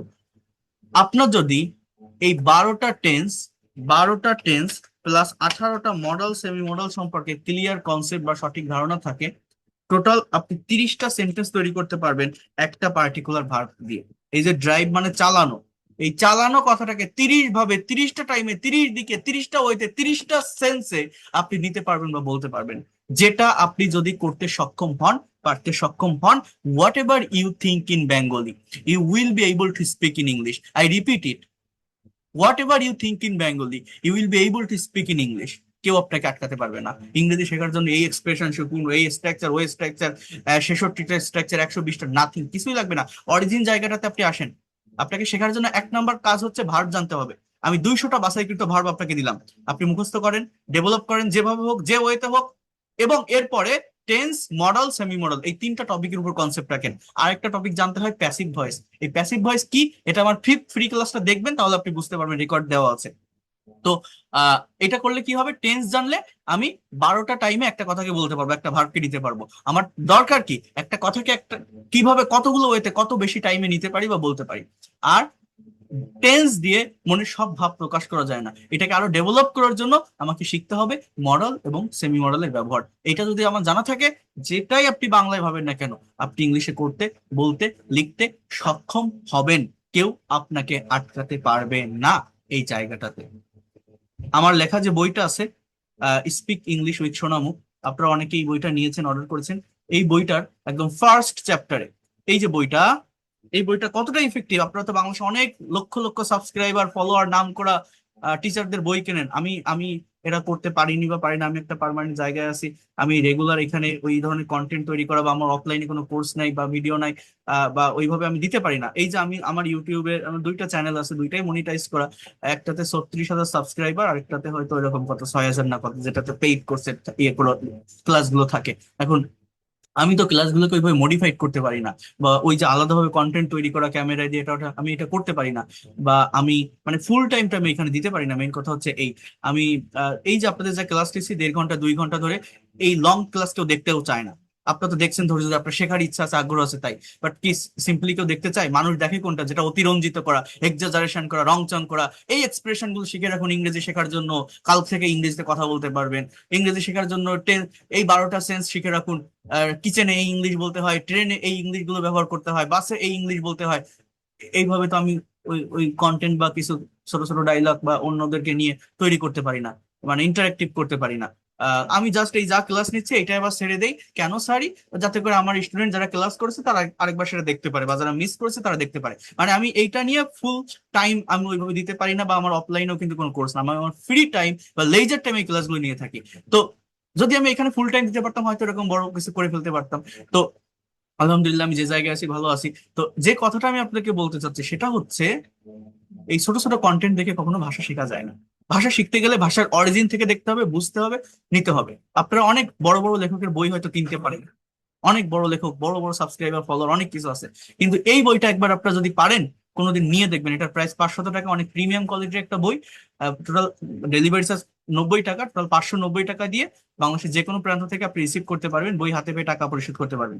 এই যা যা বলছি এই বইটাতে দেওয়া আছে, যে একটা পার্টিকুলার ভার্বকে, এই দেখেন লেখা আছে, একটা পার্টিকুলার ভার্বকে, chapter 30 plus sentences practice with on verb, একটা পার্টিকুলার ভার্বকে কিভাবে 30টা সেন্টেন্সে আপনি পরিণত করতে পারেন, 30 দিকে 30 ভাবে আপনি কিভাবে ব্যবহার করতে পারেন, আমার এই বইটাতে আছে। আমার এই বইটাতে 500+ most important spoken and advance vocabulary আছে, 100+ IELTS speaking cue card topic আছে। একটা একটা চ্যাপ্টার, এই যে চ্যাপ্টার 36 যা আছে সেটা দিয়ে মানুষ একটা বই তৈরি করে, সেটা আমার একটা চ্যাপ্টারে আছে। 100+ স্পিকিং এর টপিক, আমরা পারি না, আমরা কথা বলি না, তাই 100+ ইংলিশ টু ইংলিশ কনভারসেশন আমার এই বইটাতে দেওয়া আছে। আমার এই বইটাতে মোস্ট ইম্পর্টেন্ট বা effective 100+ spoken rules plus Bengali example সহ এগুলো দেওয়া আছে। এটা এটা এটা এটা কি বই, সেটা যারা নেয় তারা জানে, যারা আমার কাছে আসে, যারা আমাকে পজিটিভ মাইন্ডে নিতে পারে তারা জানে।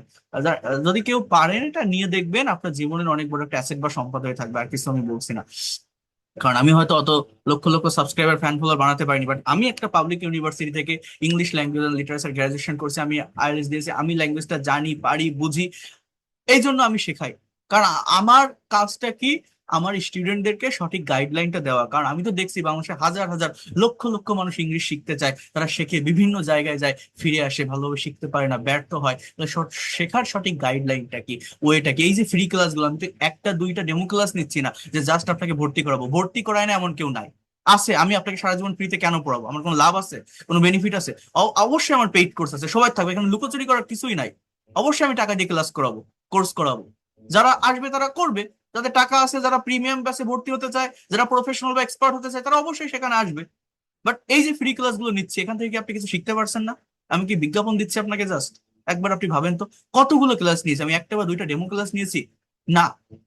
আজকে 10th ক্লাস, বাট এক একটা ক্লাস কতটা লং টাইম ধরে নিয়েছি, কত ডিটেলসে প্রত্যেকটা বিষয়ে আমি আলোচনা করেছি। এই কনসেপ্ট আপনি কোথায় পাবেন? কে আপনাকে দিবে? So that is the things. এতটুকু আমি বলতে পারি। আমি যাদেরকে শেখাই, আমার আমি অনেক পরিশ্রম করে শেখাই, আমার ভিতরে যা কিছু আছে সবকিছু দিয়ে শেখানোর চেষ্টা করি। এই পর্যন্ত 84টা ব্যাচ সফলতার সাথে পরিচালনা করে আসছি। নতুন ব্যাচ শুরু হবে 85তম ব্যাচ, মানে শুরু হয়েছে অলরেডি।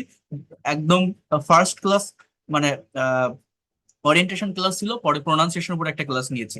আগামীকালও, এখনো পর্যন্ত আপনারা যারা ভর্তি হবেন, ভর্তি হচ্ছেন প্রতিদিন অনেকে, আগামীকাল থেকেও ক্লাস শুরু করতে পারবেন। একদম শুরু থেকেই সবকিছু পাবেন। তো এই বইটার মধ্যে সবকিছু আছে। এই যে 30 প্লাস সেন্টেন্স কিভাবে তৈরি করতে হয়, আর আমি যে কথাগুলো আজকে দেখাচ্ছি বা বলছি, আপনি নিজেকে প্রশ্ন করে দেখেন এগুলো সঠিক কি না। হ্যাঁ। সো মেইন বিষয় হচ্ছে এটা। আমার এই কোর্স ফি হচ্ছে 2000 টাকা। আপনারা 1000 টাকা অ্যাডভান্স করেও ক্লাস শুরু করতে পারবেন, এই সুযোগটাও থাকে, এটা কেউ দিবে না। 3 মাসের কোর্স, সপ্তাহে 4 দিন ক্লাস, শনি সোম বুধ শুক্র, রাত 9টা থেকে 10টা ক্লাস টাইম থাকবে। প্রত্যেকটা ক্লাস শেষে প্রিমিয়াম ক্লাসের রেকর্ড প্লাস পিডিএফ এগুলো আপনারা পেয়ে যাবেন। Within very short time you'll be expert and fluent in English. যে কোনো বয়সের যে কেউ আপনারা এটা করতে পারবেন। তো যারা এখনো পর্যন্ত করতে চান বা যারা ইন্ডিয়া থেকে আছেন, তারা গুগল পে বা ফোন পে করে পেইড কোর্সের ক্লাস করতে পারবেন। তো যে কথাটা আমি বলছিলাম আপনাদের, যে 12টা টেন্স প্লাস 18টা মডেল সেমি মডেল, এই 30টা স্ট্রাকচার যদি জানা থাকে, 30 ধরনের সেন্টেন্স তৈরি করতে পারবেন একটা পার্টিকুলার ভার্ব দিয়ে। এইটা পারলে আপনাকে কেউ আটকাতে পারবে না। আমি আবারও বলছি, এটাকেই প্র্যাকটিক্যাল কনভারসেশন, প্রেজেন্টেশন বা স্পিকিং এ অ্যাপ্লাই করতে হবে, আর কিছুই না। এই ভাষায় আর তেমন কোনো কিছুই নাই, বিশ্বাস করেন। এটা আপনাদের করতে হবে। আচ্ছা, এরপর আমি কি বলেছিলাম? এরপর আমি আপনাদের একটা বিষয় দেখিয়েছিলাম যে আমরা প্র্যাকটিক্যালি এটাকে কিভাবে অ্যাপ্লাই করব। যদি আমরা একটু প্র্যাকটিক্যাল জায়গাটা দেখি, আপনাদের মনে আছে কিনা, যেমন আহ ওই যেন ছিল সেটা,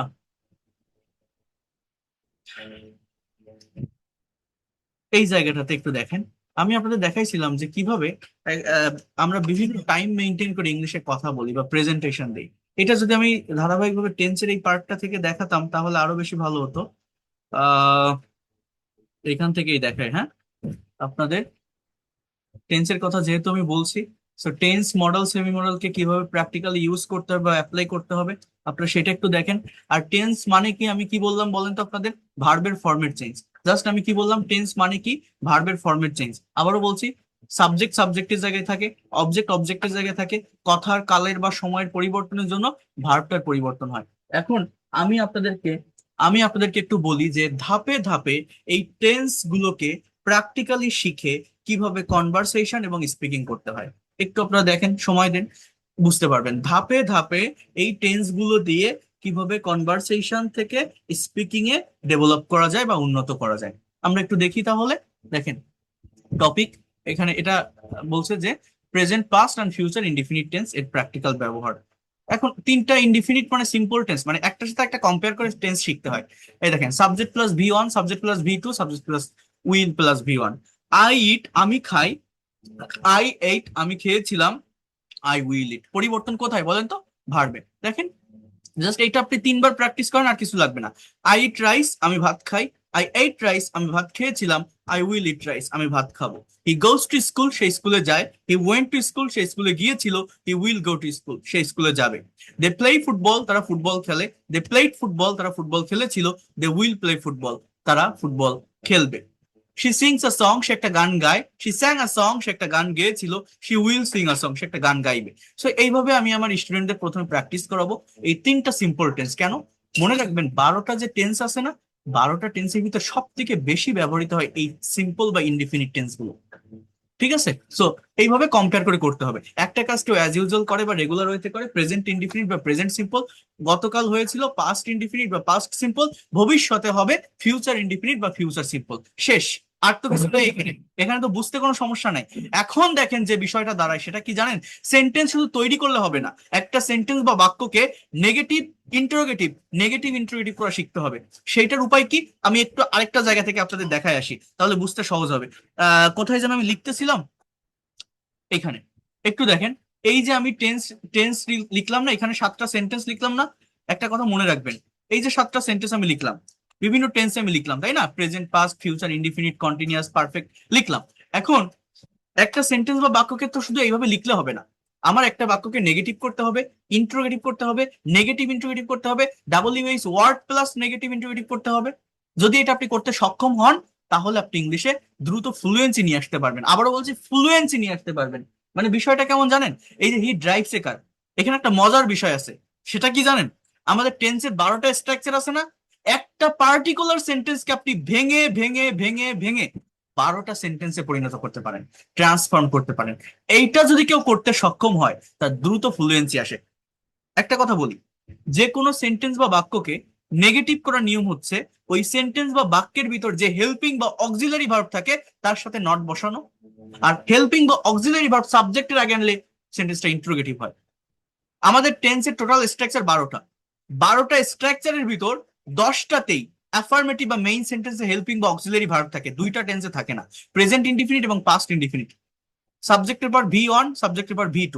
এইখানে নেগেটিভ বা ইন্ট্রোগেটিভ করার জন্য extra auxiliary verb do, does, did এর ব্যবহার হয়।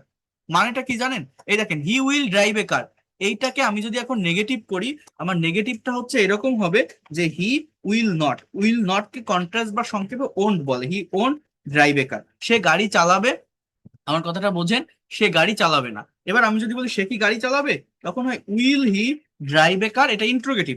আরেকটা আছে নেগেটিভ ইন্ট্রোগেটিভ, যে সে কি গাড়ি চালাবে না, সে কি গাড়ি চালাবে না, তখন এরকম হয় won't he drive a car, won't he drive a car. এই যে 4টা সেন্টেন্স আমি লিখলাম না, আমার কথাটা বোঝেন। এইভাবে আপনি যদি বলেন যে সে গাড়ি চালাচ্ছে, হি ইজ ড্রাইভিং আ কার, এটার নেগেটিভ কি? হি ইজন্ট, অর্থাৎ is not driving a car, সে গাড়ি চালাচ্ছে না। সে কি গাড়ি চালাচ্ছে, তাহলে কি বলছি? Is he driving a car, is he driving a car, সে কি গাড়ি চালাচ্ছে না, তখন হয় isn't he driving a car. এই যে লাস্টে যে দুটো সেন্টেন্স আমি লিখছি, এই দুটো কিন্তু কোশ্চেন। এই কোশ্চেন ইংলিশে দুই ভাবে হয়। একটাকে বলা হয় একটাকে বলা হয় ইয়েস নো কোশ্চেন, আরেকটাকে বলা হয় ডাবল ইউএস কোশ্চেন। অর্থাৎ হেল্পিং বা অক্সিলারি ভার্ব যে কোশ্চেনটা হয় তাকে ইয়েস নো কোশ্চেন বলে। আর এর আগে যদি আপনি ডাবল ইউএস ওয়ার্ড যুক্ত করেন, যেমন আমি যদি বলি where is he driving a car, সে কোথায় গাড়ি চালাচ্ছে। Why is he driving a car, সে কেন গাড়ি চালাচ্ছে। Why isn't he driving a car, সে কেন গাড়ি চালাচ্ছে না। মানে সিচুয়েশন অনুযায়ী যে ডাব্লিউএইচ ওয়ার্ড ইউজ করবেন সেভাবেই সেন্টেন্স হবে। তাহলে নিয়ম কি বলছি বলেন তো? এই দেখেন, he has driven a car, সে একটা গাড়ি চালিয়েছে। আমি যদি বলি সে গাড়ি চালায়নি, ইংরেজি কি? He has not driven a কার। এবার আমি যদি বলি সে কি একটা গাড়ি চালিয়েছে, তখন কি হবে?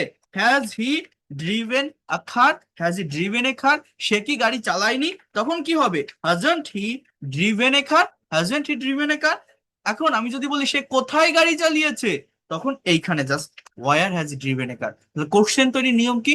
আগে double US word, then auxiliary verb, then subject, then main verb. তো যে কোনো সেন্টেন্সকে নেগেটিভ করার নিয়ম কি? অক্সিলারি ভার্বের সাথে নট বসানো। ইন্ট্রোগেটিভ করার নিয়ম কি? অক্সিলারি ভার্বকে সাবজেক্টের আগে আনা। কিন্তু এই যে দুইটা প্রেজেন্ট আর পাস্ট ইনডিফিনিট, এখানে অক্সিলারি ভার্ব থাকে না, এখানে ডু, ডাজ, ডিড এর ব্যবহার হয়। প্রেজেন্ট টেন্সে ডু বা ডাজ, ডাজ কখন? Subject third person singular number হলে। Subject third person singular number হলে মূলত ভার্বের সাথে এস বা ইয়েস থাকে। আর পাস্ট টেন্সে যে পার্সনই হোক ডিড। যেমন এবার আমি বলি একটা সেন্টেন্সকে ট্রান্সফর্ম করে ভেঙে ভেঙে 12টা সেন্টেন্সে কিভাবে পরিণত করা যায়। দেখেন, হি ড্রাইভস এ কার, সে একটা গাড়ি চালায়, সে একটা গাড়ি চালায়। এবার আমি যদি বলি হি ডাজন্ট ড্রাইভ আ কার, অর্থ কি? সে গাড়ি চালায় না। সে কি গাড়ি চালায়? Does he drive a car, does he drive a car. এবার সে কোথায় গাড়ি চালায়, অথবা সে কি গাড়ি চালায় না, তখন কি হবে? Doesn't he drive a car, doesn't he drive a car, সে কোথায় গাড়ি চালায়। Where does he drive a car, সে কোথায় গাড়ি চালায়। Where does he drive a car, সে কখন গাড়ি চালায়। When does he drive a car, সে কখন গাড়ি চালায়, কখন গাড়ি চালায়। সে কিভাবে গাড়ি চালায়। How does he drive a car, সে কেন গাড়ি চালায়। Why does, why does he drive a car. এই যে বাক্যগুলো আমি লিখলাম। এবার আবার আমি যদি বলি যে সে কেন গাড়ি চালায় না, বা সে কোথায় গাড়ি চালায় না। ওয়ার ডাজেন্ট, দেখেন D O E S N T, where doesn't he drive, drive আর খোদা আখার, সে কোথায় গাড়ি চালায় না, সে কখন গাড়ি চালায় না। When doesn't he drive a car, সে কখন গাড়ি চালায় না, সে কেন গাড়ি চালায় না। Why doesn't he drive a car, সে কিভাবে গাড়ি চালায় না। How doesn't he, how doesn't he drive a car.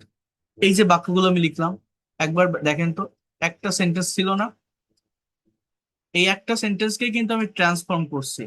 Total sentence হয়েছে দেখেন কয়টা।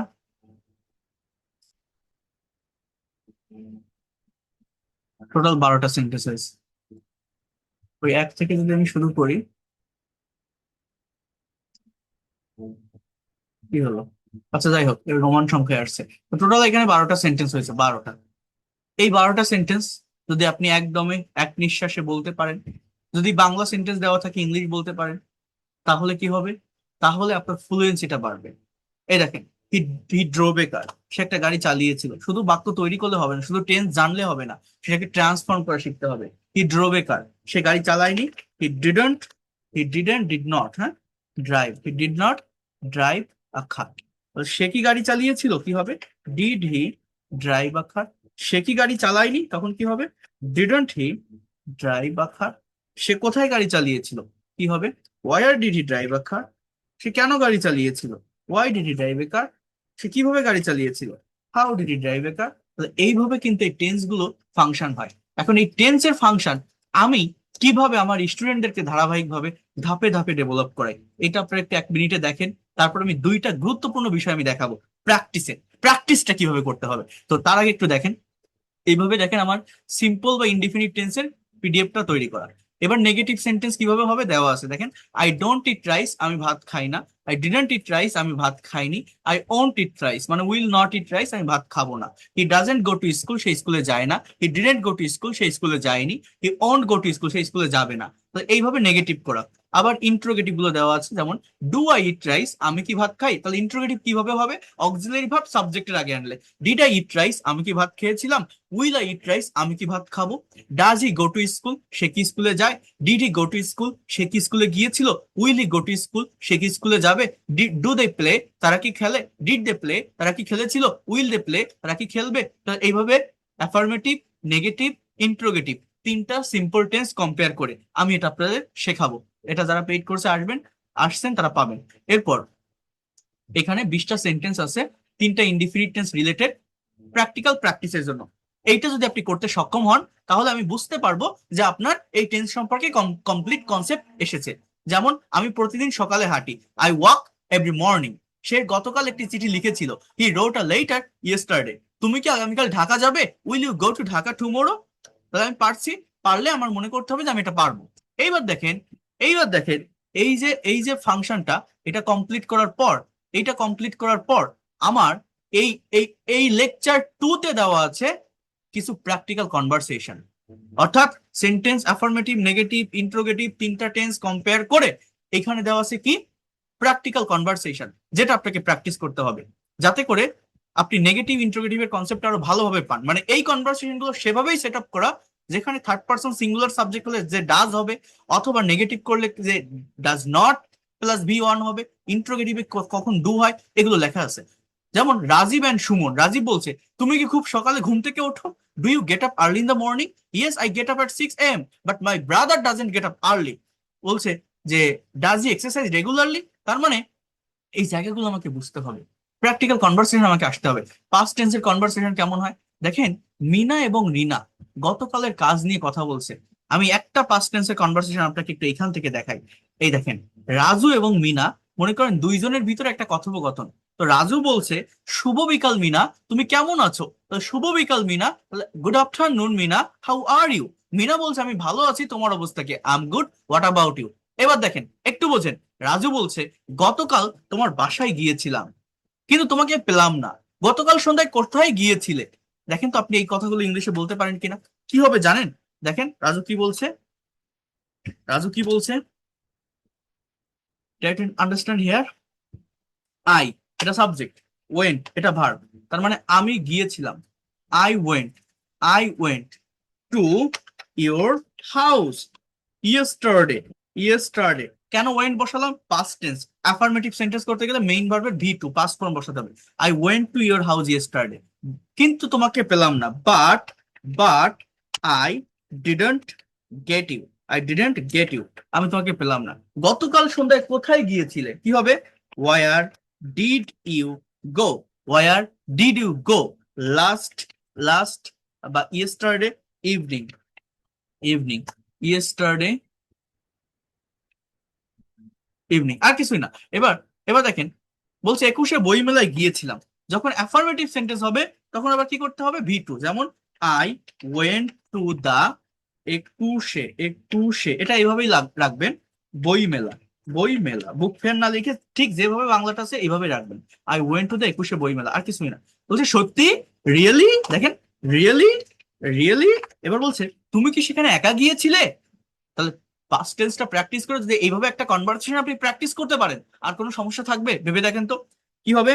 Did you go there, did you go there alone? আমি আরেকটা কথা আপনাদেরকে বলছিলাম, আমরা যখন এই ধরনের কনভারসেশন প্র্যাকটিস করব, আমরা যদি অন্যান্য টেন্স দিয়েও করি, আমার যেটা বাংলা আছে সেটার ইংলিশ তো করলাম, এইটাকে যদি আমি বিভিন্ন টেন্সে মডিফাই করি, পারি কিনা আমরা? আমি যদি বলি তুমি কি সেখানে একা যাও, ইংলিশ কি বলেন তো? Do you go there alone? তুমি কি সেখানে একা যাবে? Will you go there alone? তুমি কি সেখানে একা যাচ্ছ? Are you going there alone? তুমি কি সেখানে একা গিয়েছো? এই তুমি কোথায় গিয়েছো? Where have you gone? তুমি কি সেখানে একা গিয়েছো? Have you gone there alone? Have you gone there alone, এটাকে প্রেজেন্ট পারফেক্ট টেন্স বলে। তো এরকম ভাবে ডিফারেন্ট টেন্স আমাকে শিখতে হবে।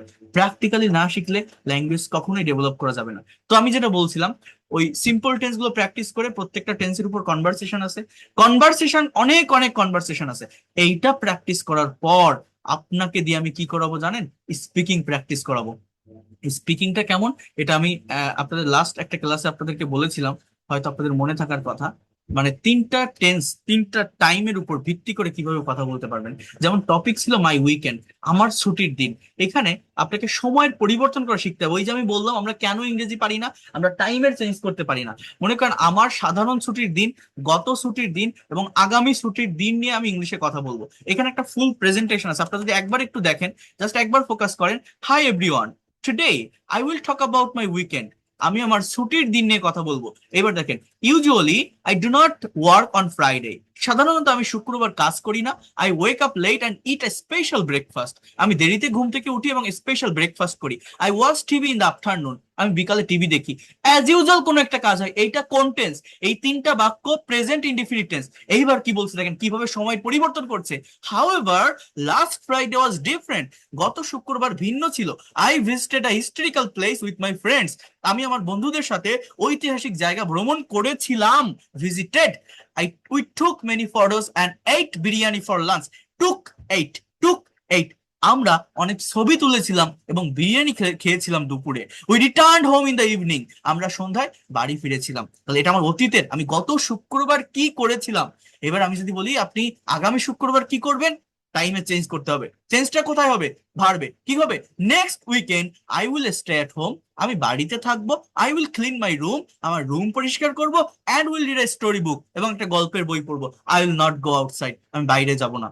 তাহলে তিনটা সিম্পল বা ইনডিফিনিট টেন্স মেনটেন করে তিনটা টাইমের উপর একটা সার্টেন টপিকের উপর প্রেজেন্টেশন, এইটা যদি আপনি করতে সক্ষম হন, নিজের এক্সপিরিয়েন্স থেকে, নিজের ইনফরমেশন দিয়ে, নিজে ভার ব্যবহার করে, যে আপনি প্রতি শুক্রবার কি করেন, আপনি গত শুক্রবার কি করেছিলেন, আপনার আগামীর ছুটির দিনের পরিকল্পনা কি, এইটার উপর তিনটা টাইমকে মিক্সড করে আমার সামনে আপনাকে প্রেজেন্টেশন দিতে হবে। যদি আপনি পারেন, দেখবেন আপনি কত দ্রুত ইংলিশ এক্সপার্ট হতে পারেন। You have to practise a lot. Practice, practice and practice. Practice makes a man perfect. আপনি যত প্র্যাকটিস করবেন তত ডেভেলপ করতে পারবেন। আমার কাছে ক্লাস করে আমার স্টুডেন্টরা বিভিন্ন জায়গায় কোচিং সেন্টার দিয়েছে। আমি, আমার অফলাইনে কোনো কোচিং নাই। মাদারীপুর, চিটাগাং, সিলেট, অনেক অনেক অনেক আছে। আমি সেভাবেই পড়ে আপনি ইংলিশে মাস্টার হতে পারবেন, এক্সপার্ট হতে পারবেন, ল্যাঙ্গুয়েজটাকে নিজের অ্যাসেট বা সম্পদ হিসেবে নিতে পারবেন। এটা কঠিন কোনো কিছু না, যদি আপনি প্র্যাকটিক্যাল প্র্যাকটিসের মধ্যে আসতে পারেন। অনেক প্রেজেন্টেশন আছে শুধু তিনটা সিম্পল টেন্স মেনটেন করে, অনেক। ঠিক আছে, সেইটা আপনাদের করতে হবে। এই দেখেন, আমি যে 12টা টেন্সের কথা বলছি না, এই 12টা টেন্সের উপর একটা অ্যাসেসমেন্ট টেস্ট আছে। আপনাদেরকে আমি একটু এইখানে দেখাই। এই দেখেন, student assessment test 3, question and answer. Question and answer আপনি দেখবেন বাংলায়, বলবেন ইংলিশে। তোমার প্রিয় রং কি? কি হবে বলেন তো? What's your favourite colour? আমার প্রিয় রং নীল। My favourite colour is blue. এবার বলছে তুমি এখন কার সাথে কথা বলছো? With whom are you talking? Are you talking কোন টেন্স? Present continuous. আমি আমার মায়ের সাথে কথা বলছি। I am talking with my mother. I am talking with my mother. তুমি কি নাস্তা করেছো? Have you taken breakfast? হ্যাঁ, আমি এইমাত্র নাস্তা শেষ করলাম। কোন tense? Present perfect. Yes, I have completed my breakfast just now. I have finished my breakfast just now. বলা যায় না এইভাবে? এবার বলছে যে কই গেল কই গেল, আচ্ছা সরি, থ্রিতে ছিলাম না, অ্যাসেসমেন্ট টেস্ট থ্রি। দেখেন, মানে প্র্যাকটিক্যাল প্র্যাকটিসের কোনো বিকল্প নেই। আপনাকে সব সময় আপনি টেন্স শেখেন, যাই শেখেন না কেন, এটাকে প্র্যাকটিক্যালি অ্যাপ্লাই করতে হবে। এই দেখেন, তারা কতক্ষণ ধরে ঝগড়া করছে, কোন টেন্স জানেন? Present perfect continuous. For how long, for how long have they been quarrelling. Quarrel মানে ঝগড়া করা, তারা প্রায় আধা ঘন্টা ধরে ঝগড়া করছে। They have been quarrelling for half an hour. এই পারফেক্ট কন্টিনিউয়াস টেন্স গুলোতে সিন্স বা ফর বসে। ধরে বোঝালে ফর, পিরিয়ড অফ টাইম থেকে বোঝালে সিন্স। গত ছুটিতে তুমি কোথায় গিয়েছিলে? Where did you go last vacation? আমি গ্রামের বাড়ি গিয়েছিলাম। I went to my village home. Current চলে যাওয়ার সময় তুমি কি করছিলে? কোন টেন্স জানেন? Past continuous. What were you doing in the time of going electricity? What why are you doing, এটা মেইন ক্লজ। আমি তখন টিভি দেখছিলাম। I was watching TV then, I was watching. এই যে বাংলা দেখলে ইনস্ট্যান্টলি টেন্সটাকে আইডেন্টিফাই করা, এইটা আপনাকে করতে হবে।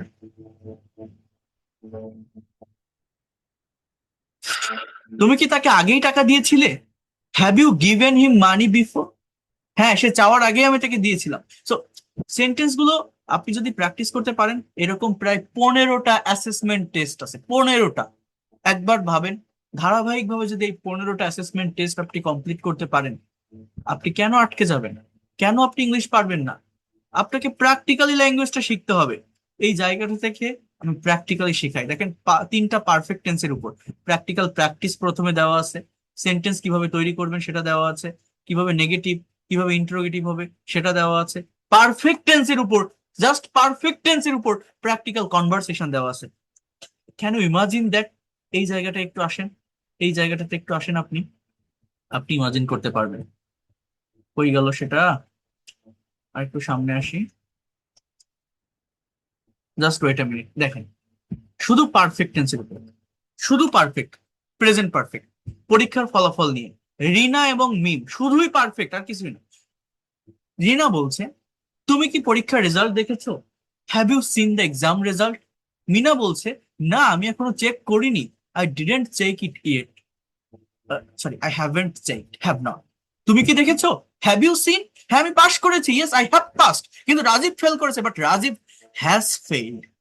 Subject third person singular number হলে হ্যাজ হবে। ও নো, সে কি তার বাবার সাথে কথা বলেছে? কি হবে? Has he talked with his father? না, সে এখনো বাড়ি ফিরে যায়নি। No, he hasn't returned home yet. He hasn't returned home yet. সে খুব ভয় পেয়েছে। He got afraid very much. He got afraid. আমি তাকে ফোন করেছি। I I have called him. I have called him. কিন্তু সে ফোন ধরেনি। But he hasn't received my call. He hasn't received my call. So দেখবেন বাংলায়, বলবেন ইংলিশে। আপনি কেন পারবেন না? এই ধরনের জাস্ট টেন্সের, পারফেক্ট টেন্সের উপর প্র্যাকটিস, শুধু পারফেক্ট টেন্স। আবার দেখেন, আবার দেখেন, এখানে আছে পারফেক্ট কন্টিনিউয়াস টেন্সের উপর, মানে indefinite continuous, perfect continuous maintain করে একটা প্রেজেন্টেশন। এই প্রেজেন্টেশনটা আপনি একটাবার একটু দেখেন, একটাবার একটু দেখেন। মানে আমরা যে শুধু টেন্স শিখি, এটা তো শিখে রাখলে হবে না, প্র্যাকটিক্যালি অ্যাপ্লাইটা আমরা করতে পারছি কিনা। এখানে কি বলছে দেখেন, hello everyone, today I would like to talk about my English learning journey. আজ আমি আমার ইংরেজি শেখার জার্নি নিয়ে কথা বলতে যাচ্ছি। Actually I started learning English seriously 2 years ago. কি বলছে? আমি ইংরেজি শেখা শুরু করেছিলাম সিরিয়াসলি 2 বছর আগে। 2 বছর আগে। তাহলে এটা কোন টেন্স? Past indefinite tense. কোন টেন্স? পাস্ট ইনডিফিনিট বা সিম্পল পাস্ট টেন্স। আমার কথাগুলো একটু মনোযোগ দিয়ে বোঝার চেষ্টা করবেন, ভালোভাবে নেওয়ার চেষ্টা করবেন। এবার বলছে যে ইন দ্য বিগিনিং, শুরুতে, I was facing many problems with grammar. আমি গ্রামার নিয়ে অনেক সমস্যা ফেস করছিলাম। শুরুতে আমি গ্রামার নিয়ে অনেক সমস্যা ফেস করছিলাম। এবার কি বলছে দেখেন, just try to understand here. এবার কি বলছে দেখেন, এটা past continuous, but recently the situation has changed. কিন্তু বর্তমানে সিচুয়েশনটার পরিবর্তন হয়েছে। বর্তমানে সিচুয়েশনের পরিবর্তন হয়েছে। কোন tense? Present perfect. I have learned many new words and I have improved my listening skill.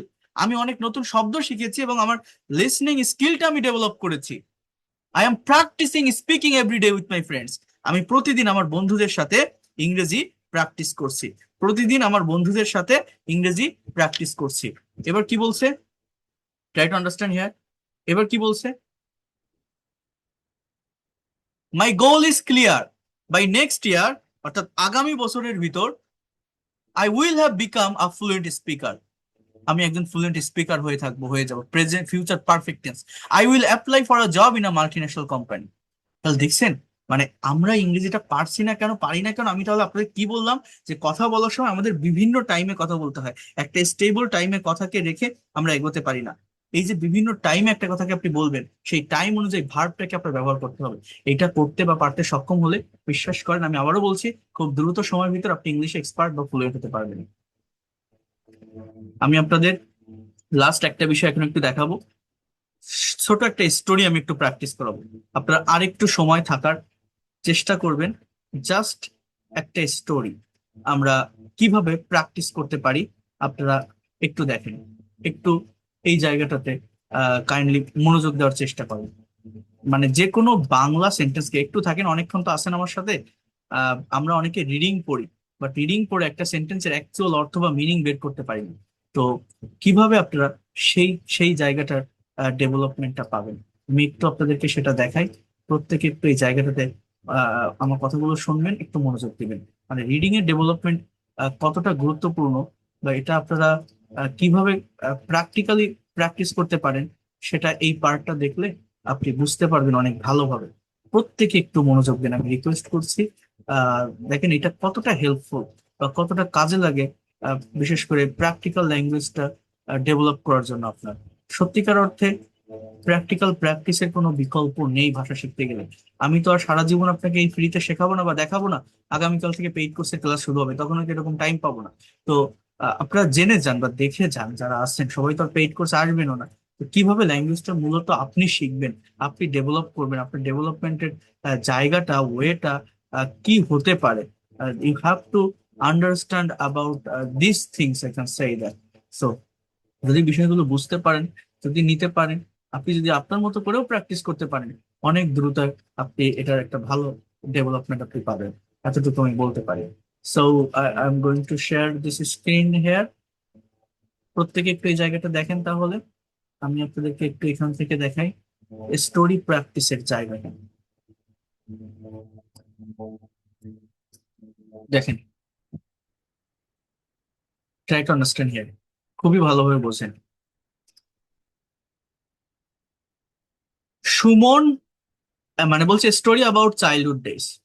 আমরা এই স্টোরিটা অনেক ভালোভাবে দেখার চেষ্টা করব, নেওয়ার চেষ্টা করব। কেন দেখবো, কেন নিব? দেখেন, আমরা অনেকে রিডিং পড়ি, বাট পড়ে অ্যাকচুয়াল অর্থ বের করতে পারি না। এই স্টোরিটা আপনি যদি অ্যানালাইসিস করেন, অনেকগুলো দিক ক্লিয়ার হয়ে যাবে। কি কি জানেন? আপনার ভোকাবুলারি, আপনার রিডিং, আপনার রাইটিং, আপনার স্পিকিংও ক্লিয়ার হবে এখান থেকে। কেন? আমি প্রথমে এটা অ্যানালাইসিস করবো, এই প্যাসেজটা, অর্থাৎ সেন্টেন্স গুলো পড়বো, সাবজেক্ট কোনটা, ভার্ব কোনটা আমি আপনাদেরকে বলবো, এবং কোন টেন্সে এই বাক্যগুলো লেখা আছে সেটা আমি আপনাদেরকে বুঝিয়ে দিব। সেন্টেন্সের অ্যাকচুয়াল মিনিং কি আপনারা বুঝতে পারবেন। সম্পূর্ণ প্যাসেজটা অ্যানালাইসিস করার পর আমি যদি বলি এইটার উপর আপনি এখন একটা সামারি করেন, স্পিকিং করেন এই টপিকের উপর, আপনি সেটাও করতে সক্ষম হবেন। দেখেন সেটা হয় কিনা। Suman is sitting at the bank of the Sandhya river. অর্থ কি জানেন? সুমন সন্ধ্যা নদীর তীরে বসে আছে। Subject Suman, is sitting verb, এটা present continuous tense. It was a beautiful afternoon. এটা খুব সুন্দর একটা বিকাল ছিল। কোন টেন্স? Past indefinite. আমরা অনেকে ইংলিশে রিডিংটা পড়তে পারি, বাট অ্যাকচুয়াল বাংলা অর্থটা আমরা বের করতে পারি না। The sunlight of the afternoon sun made a charming scene. অর্থ কি জানেন? বিকালের সূর্যের মৃদু আলো একটা মনোরম দৃশ্য তৈরি করেছিল। একটা সেন্টেন্স বুঝতে হলে সাবজেক্ট এবং ভার্ব আইডেন্টিফাই করতে হয়। এখন অনেকে মনে করে কি, একটা সেন্টেন্সের সাবজেক্ট আই, উই, ইউ বা এই যে সুমন, একটা ওয়ার্ডেই হয়। বাট একটা সেন্টেন্সের সাবজেক্টের অংশটা কিন্তু অনেক বড় হতে পারে। যেমন এই যে বাক্যটা, এই বাক্যে কিন্তু the soft light of the afternoon sun এতটুকু ধরেই একটা সাবজেক্ট। বোঝেন এই জায়গাটা? এই জায়গাটা বুঝতে হবে। আমি এর আগে আপনাদের দেখিয়েছি যে সাবজেক্ট আর ভার্বের পর এক্সটেনশন আপনি কিভাবে বড় করবেন, বাট একটা বাক্যের সাবজেক্ট কিভাবে বড় হয় জানেন? এই দেখেন, আমি যদি বলি রহিম ইজ আ ট্যালেন্টেড স্টুডেন্ট, মনে করেন একটা সেন্টেন্স আমি লিখলাম, এই বাক্যের সাবজেক্ট কোনটা? রহিম। এই রহিমটা কি? নাউন। পার্টস অফ স্পিচ হিসাবে কি? নাউন। এখন আমি যদি বলি যা যে আ পুয়ার বয়, একটা গরিব ছেলে, রহিম ইজ আ ট্যালেন্টেড স্টুডেন্ট, এই বাক্য কিন্তু পুয়ার বয় রহিম এতটুকুই সাবজেক্টের অংশ হয়ে গেল। অর্থাৎ এটাকে বলা হচ্ছে একসাথে একটা নাউন ফ্রেজ, এখানে ভার্ব কোনটা? ইজ। এবার আমি যদি আবার বলি a poor boy Rahim from village, from village is a talented student, এই যে বাক্যটা আমি লিখলাম, এই বাক্যে এখন এই ভিলেজ পর্যন্ত সাবজেক্টের অংশ হয়ে গেছে। Can you imagine that? আমরা অনেকে সেন্টেন্সের অর্থ বুঝি না, এই জন্য আমরা ভার্ব খুঁজে পাই না। একটা ভার্ব অনেক দূরে বসতে পারে, যেমন এই বাক্যের ভার্ব কিন্তু মেড, মেক থেকে মেড, তৈরি করেছিল। এইভাবে সেন্টেন্স অ্যানালাইসিস করতে হবে আপনাকে। কেন আপনি ভাষা পারবেন না? আমি আপনাকে শেখাবো, প্র্যাকটিক্যালি শেখাবো, ডিপ নলেজটা আমি আপনাকে দিব। এই দেখেন, এই রহিমটা সাবজেক্ট, এটা নাউন। পরের বাক্যে এই রহিমটাই কিন্তু সাবজেক্ট আছে, মানে এইটা হচ্ছে মূলত হেড ওয়ার্ড বা মেইন ওয়ার্ড। এই রহিমকে প্রি মডিফাই করছে তিনটা ওয়ার্ড, এ পুয়ার বয়। যদি পার্টস অফ স্পিচ হিসাবে বলি, এই তিনটা ওয়ার্ডই হচ্ছে অ্যাডজেক্টিভ, এই রহিমকে মডিফাই করছে। একসাথে যদি বলি আ পুয়ার বয় রহিম, এটা নাউন ফ্রেজ, কারণ এরা নাউনের জায়গা দখল করে আছে। আবার দেখেন a poor boy Rahim from village, এখানে এই পাঁচটা ওয়ার্ড মিলে কয়টা? চার পাঁচ ছয়টা ওয়ার্ড মিলে একটা সাবজেক্ট, এবং এইখানেও এটা সবই ধরে সবটুকুই নাউন ফ্রেজ। কিন্তু এখানে একটা হেড ওয়ার্ড বা মেইন ওয়ার্ড আছে, সেটা হচ্ছে এই রহিম। এটাকে প্রি মডিফাই করছে এই তিনটা ওয়ার্ড, পোস্ট মডিফাই করছে প্রেপোজিশন দিয়ে এই দুইটা ওয়ার্ড। এইভাবে একটা বাক্যের সাবজেক্টের জায়গায় বড় হয়। অর্থাৎ এই বাক্যে এই লাইট শব্দটা মূলত মেইন ওয়ার্ড। এই যে লাইট দেখছেন, লাইট মানে আলো, এই আলোকে প্রি মডিফাই করছে দুইটা ওয়ার্ড, দা আর সফট, এই দুইটা হচ্ছে অ্যাডজেক্টিভ। পোস্ট মডিফাই করছে এই চারটা word, of the afternoon sun. Preposition দিয়ে পোস্ট মডিফাই করা হয়, আর অ্যাডজেক্টিভ দিয়ে প্রি মডিফাই করা হয় একটা হেড ওয়ার্ড বা মেইন ওয়ার্ড বা নাউনকে। এইভাবে একটা বাক্যের সাবজেক্টের জায়গা বড় হয়। তো চিনতে হবে যে সাবজেক্ট কোনটা। একটা ওয়ার্ডে বা দুইটা ওয়ার্ডে না, একটা সাবজেক্ট অনেক বড় হতে পারে, সেটা যদি এইভাবে প্যাসেজ অ্যানালাইসিস করতে পারেন আপনারা বুঝতে পারবেন। এবার বলছে দ্য সানলাইট, সূর্যের আলো, ইজ বিং রিফ্লেক্টেড, এটা প্রেজেন্ট কন্টিনিউয়াস এর প্যাসিভের স্ট্রাকচার, অন দ্য রিভার, অর্থাৎ নদীর উপর প্রতিফলিত হচ্ছে। The river water was looking like orange juice, নদীর পানিটা কমলার জুসের মতো লাগছিল। Suman is looking at the juicy looking water, Suman জুসের মতো দেখতে ওই পানির দিকে তাকিয়ে আছে। এটা তাকিয়ে ছিল হবে, ওয়াজ লুকিং হবে। He felt piece inside mind, এই বাক্যটার অর্থ কি বলতে পারেন? আমরা অনেকেই সেন্টেন্স পড়ি বাট অ্যাকচুয়াল অর্থ বুঝি না। দেখেন, ফিল মানে অনুভব করা, এর পাস্ট ফর্ম হচ্ছে ফেল্ট, অর্থ হচ্ছে সে মনের ভিতর শান্তি অনুভব করলো। Siraj has come to Suman few minutes ago, এটা কোন টেন্স? প্রত্যেকটা বাক্যে সাবজেক্টের পরেই ভার্ব আছে, সেই ভার্ব দেখে আপনাকে টেন্স আইডেন্টিফাই করতে হবে। এটা প্রেজেন্ট পারফেক্ট টেন্স। সিরাজ সুমনের কাছে এসেছে কিছু সময় আগে, সুমনের কাছে এসেছে কিছু সময় আগে, বলছে he is a best friend of Suman, সে সুমনের ভালো বন্ধু। Now he is standing silently beside Suman, এখন সে নীরবে সুমনের পাশে দাঁড়িয়ে আছে। Suman did not notice his presence, অর্থ কি জানেন? সুমন তার উপস্থিতি লক্ষ্য করেনি, খেয়াল করেনি। সাডেনলি হি লুকড বিহাইন্ড, হঠাৎ করে সে পিছনে তাকালো, and saw Siraj standing beside him, এবং দেখলো সিরাজ তার পাশে দাঁড়ানো। এই যে ইংলিশ পড়ে অ্যাকচুয়াল বাংলাটা বলছি, এটা আপনাকে বলতে হবে। সুমন সেইড, সুমন বলল, I was waiting for you, আমি তোমার জন্য অপেক্ষা করছিলাম। কোন tense? Past continuous. Why are you so late, কেন এত দেরি করলে? Siraj said, I came 5 minutes ago, আমি 5 মিনিট আগে এসেছিলাম। কামের পাস্ট ফর্ম কেম, কোন tense? Past indefinite tense. Bangla কি? এসেছিলাম। ইউ ডিডেন্ট নোটিস মি, তুমি আমাকে খেয়াল করোনি, খেয়াল করোনি, নোটিস করোনি। Suman said that I was very charm to enjoy the beauty of the afternoon, আমি খুবই উৎফুল্ল ছিলাম, পুলকিত ছিলাম, আনন্দিত ছিলাম। টু এনজয়, এনজয় মানে উপভোগ করা, টু এনজয় উপভোগ করতে, এটাকে ইনফিনিটিভ বলা হয়, টু প্লাস বিয়ন, বিকালের সৌন্দর্য। Siraj said, I understood, understand থেকে আন্ডারস্টুড, দেখছেন ওই যে ভার্বের ফর্মের গুরুত্ব কতটা, কনজুগেশন অফ ভার্ব কেন জানতে হবে, প্র্যাকটিক্যাল প্যাসেজেও আছে। হ্যাঁ বুঝলাম। I was also enjoying the beauty of the afternoon, আমিও বিকালের সৌন্দর্যটা উপভোগ করছিলাম। That's why I didn't call you, এই কারণে আমি তোমাকে কল করিনি। আমি যদি বলতাম আমি তোমাকে কল করেছিলাম, ইংলিশ কি হতো জানেন? I called you. নেগেটিভ হলে did plus V one. Suman said with shy, Suman একটা নিঃশ্বাস নিয়ে বলল, সিট বিসাইড মি, আমার পাশে বসো, এটা একটা imperative sentence. Siraj sat beside his friend Suman and said that, Siraj তার বন্ধু সুমনের পাশে বসলো এবং বলল, I came to village after 3 years, আমি 3 বছর পর গ্রামে আসলাম। But I always miss the past days those I passed at village, অর্থ কি? কিন্তু আমি সর্বদা অতীতের দিনগুলোকে মিস করি, যা আমি এই গ্রামে কাটিয়েছি। সুমন সেইড নাথিং, সুমন কিছু বলল না। The orange coloured light of the afternoon sun, বিকালের সূর্যের এই মৃদু আলো, reminded his memories with the Sandhya river, তার সন্ধ্যা নদীর সাথে তার স্মৃতিগুলোকে মনে করিয়ে দিচ্ছিল। Siraj said, after how many days did you come to village, অর্থ কি বলেন তো, কতদিন পর তুমি গ্রামে এসেছিলে? 10 years. I never thought there would be a meeting with you again. আমি কখনো ভাবিনি তোমার সাথে আবার দেখা হবে। আফটার কামিং টু ভিলেজ, গ্রামে আসার পর, এটা একটা ফ্রেজ, কোনো সেন্টেন্স না। অনেকে এগুলো দেখলে ভাবে কি কোনো কন্টিনিউয়াস টেন্স, কামিং, এটা আইএনজি যুক্ত ভার্ব, বাট না, এটা ফ্রেজ, প্রেপোজিশনাল ফ্রেজ। এইখান থেকে বাক্যটা শুরু। আই হার্ড, আমি শুনলাম। ইউ কেম টু ভিলেজ, তুমি গ্রামে এসেছিলে। I collected your number from your nephew, মানে কি জানেন, আমি তোমার নাম্বারটা সংগ্রহ করেছিলাম তোমার ভাতিজার কাছ থেকে।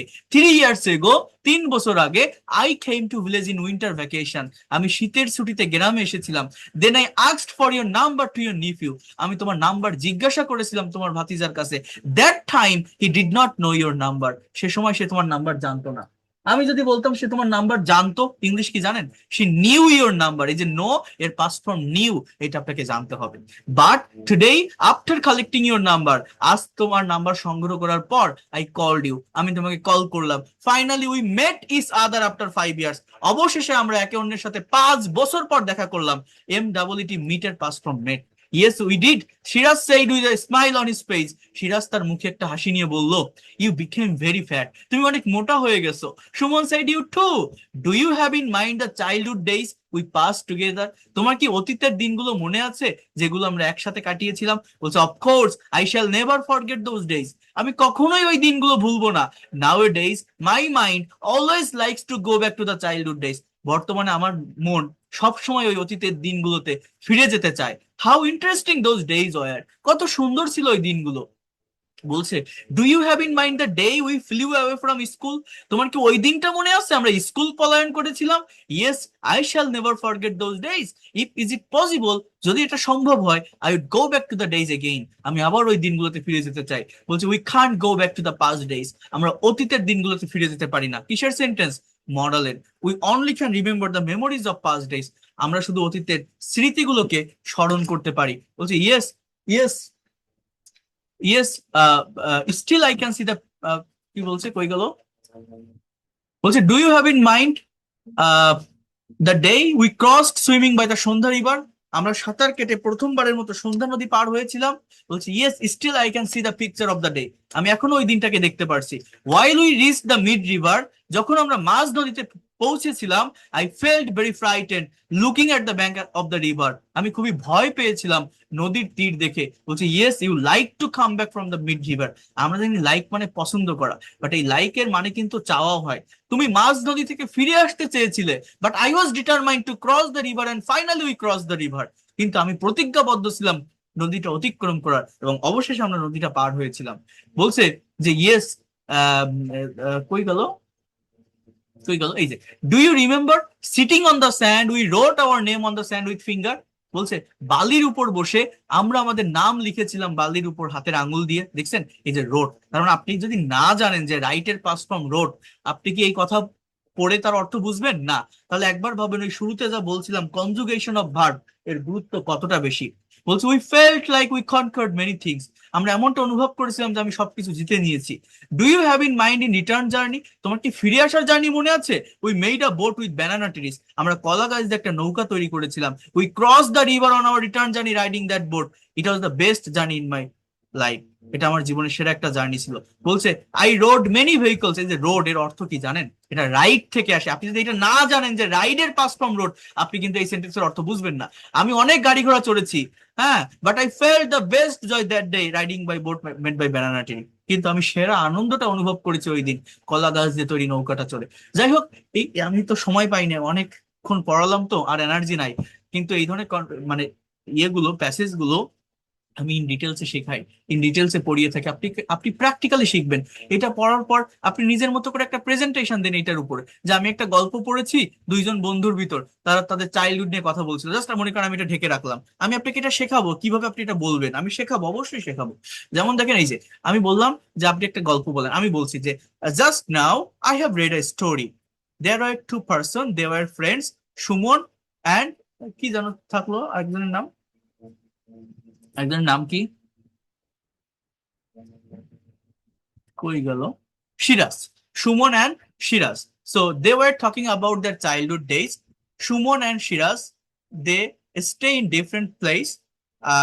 After a long time, they meet with each other. They meet each other. তারা একে অন্যের সাথে দেখা করলো। After that, Shumon said to Shiraz, "Do you have mind? Do you have mind the days we flew away from school?" I mean, they were talking about their school life. They crossed uh, a river by swimming. They also were memorizing that event. হ্যাঁ, এইভাবে আপনি কথাগুলো আপনি বলতে পারেন। হ্যাঁ, আপনি আপনার মতো করে বলতে পারেন। They also said that if we have chance, we want to go back to the childhood days. So এই যে মানে আপনাকে নিয়ে আসতে হবে ব্রেনে, কিভাবে আমি একটা প্যাসেজ আমি পড়লাম, সেটা ডিরেক্ট স্পিচে লেখা আছে, আমি আমার মতো করে ইনডাইরেক্ট স্পিচে সেই কথাগুলো আমি কিভাবে ডেলিভার করতে পারি, এটা পারা যায়, এটা করা যায়। তো যাই হোক, আমি অনেকক্ষণ বললাম, আমার ব্রেন আর কাজ করতেছে না সত্যি কথা বলতে, কারণ আপনি ভেবে দেখেন সেই 10টা থেকে আমি লেকচার দিয়ে যাচ্ছি, কথা বলে যাচ্ছি, আর এনার্জি নাই। আর আপনাদের বলে রাখি, যদি কেউ এখনো পর্যন্ত পেইড কোর্সে আসতে চান, আপনারা আসতে পারেন। আগামীকাল থেকে যদি শেখেন, তাহলে একদম শুরু থেকে ধারাবাহিকভাবে আপনারা ডেভেলপ করতে পারবেন এই ল্যাঙ্গুয়েজটাকে। এটা আমি আপনাদেরকে বলে রাখলাম। এখনো পর্যন্ত কারো পড়ার ইচ্ছা থাকলে আপনারা আসবেন। 9টা থেকে 10টা ক্লাস টাইম থাকবে। 2,000 টাকা কোর্স ফি, পারলে একবারে দিবেন, না হলে আপনি 1,000 টাকা অ্যাডভান্স করেও শুরু করতে পারবেন। 3 মাসের কোর্স। বাট যদি 3 মাসের ভিতর কমপ্লিট করতে না পারেন, এর থেকে বেশি সময় লাগে, সেটা আপনি পাবেন, আলাদা কোনো টাকা দিতে হবে না। টোটাল কোর্স ফি 2,000 টাকা। যে কোনো বয়সের যে কেউ করতে পারবেন। প্রত্যেকটা মেইন ব্যাচে 30 জন স্টুডেন্ট থাকবে। এইভাবে ক্লাস ওয়ার্ড বা পাওয়ার পয়েন্ট স্লাইডে নিব, ক্লাস শেষে রেকর্ড, পিডিএফ ফাইল সবকিছুই পাবেন। একদম বেসিক থেকে শুরু করে অ্যাডভান্স লেভেল পর্যন্ত আমি আপনাকে নিয়ে যাব। আর টোটাল 70টা ক্লাস এখানে থাকবে, হিউজ ক্লাস, প্র্যাকটিক্যালি ক্লাস করতে পারবেন।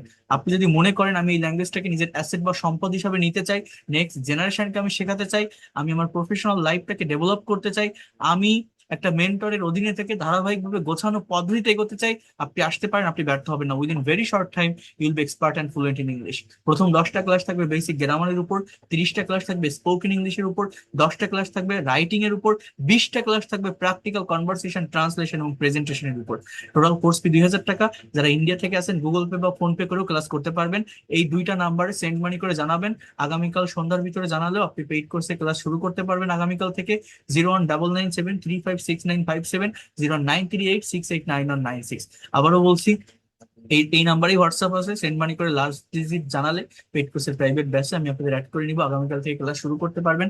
পেইড কোর্সে ল্যাঙ্গুয়েজ ক্লাব পাবেন, সেখানে 2 ওয়ে কমিউনিকেশন থাকবে। যে কোনো প্রশ্ন থাকলে আমাকে ক্লাস ইনস্ট্যান্টলি করতে পারবেন। স্পিকিং এর জন্য আলাদা জায়গা থাকবে, কনভারসেশন প্র্যাকটিস করতে পারবেন। আরেকটা কথা, সব থেকে বড় কথা যেটা, আমার অধীনে থেকে ধারাবাহিকভাবে আপনি ল্যাঙ্গুয়েজ শিখতে পারবেন। ল্যাঙ্গুয়েজটা শিখতে গেলে ধারাবাহিকতা মেনটেন না করলে কখনোই শেখা যায় না। আর আমি কিভাবে শেখাই, কিভাবে বোঝাই, সেটা আপনারা জানেন, আমার ক্লাস আপনারা দেখছেন। সো যাই হোক, দ্যাটস অল ফর টুডে। ভালো থাকেন সবাই। See you in the next class. সবার জন্য শুভকামনা থাকলো। আর এই যে ক্লাসটা আমি নিলাম, রেকর্ড, পিডিএফ ফাইল, এই যে ভার্বের কথা বললাম, ভার্বের ভোকাবুলারি, কনজুগেশন অফ ভার্ব, আমি যতটা পারি আপনাদেরকে এখানে পাঠিয়ে দিব। ফ্রি ক্লাস যারা করছেন আর যারা পেইড কোর্সে আসবেন, সবকিছুই পাবেন ইন ডিটেলসে। এতটুকু আমি আপনাদের বললাম। I will take your full responsibility. You will be able to expert and fluent in English within very short time. So that's all for today. Thank you. Allah Hafiz. See you in the next class. Thank you. Good night to all of you. যদি কোনো question থাকে হোয়াটসঅ্যাপে জানাই।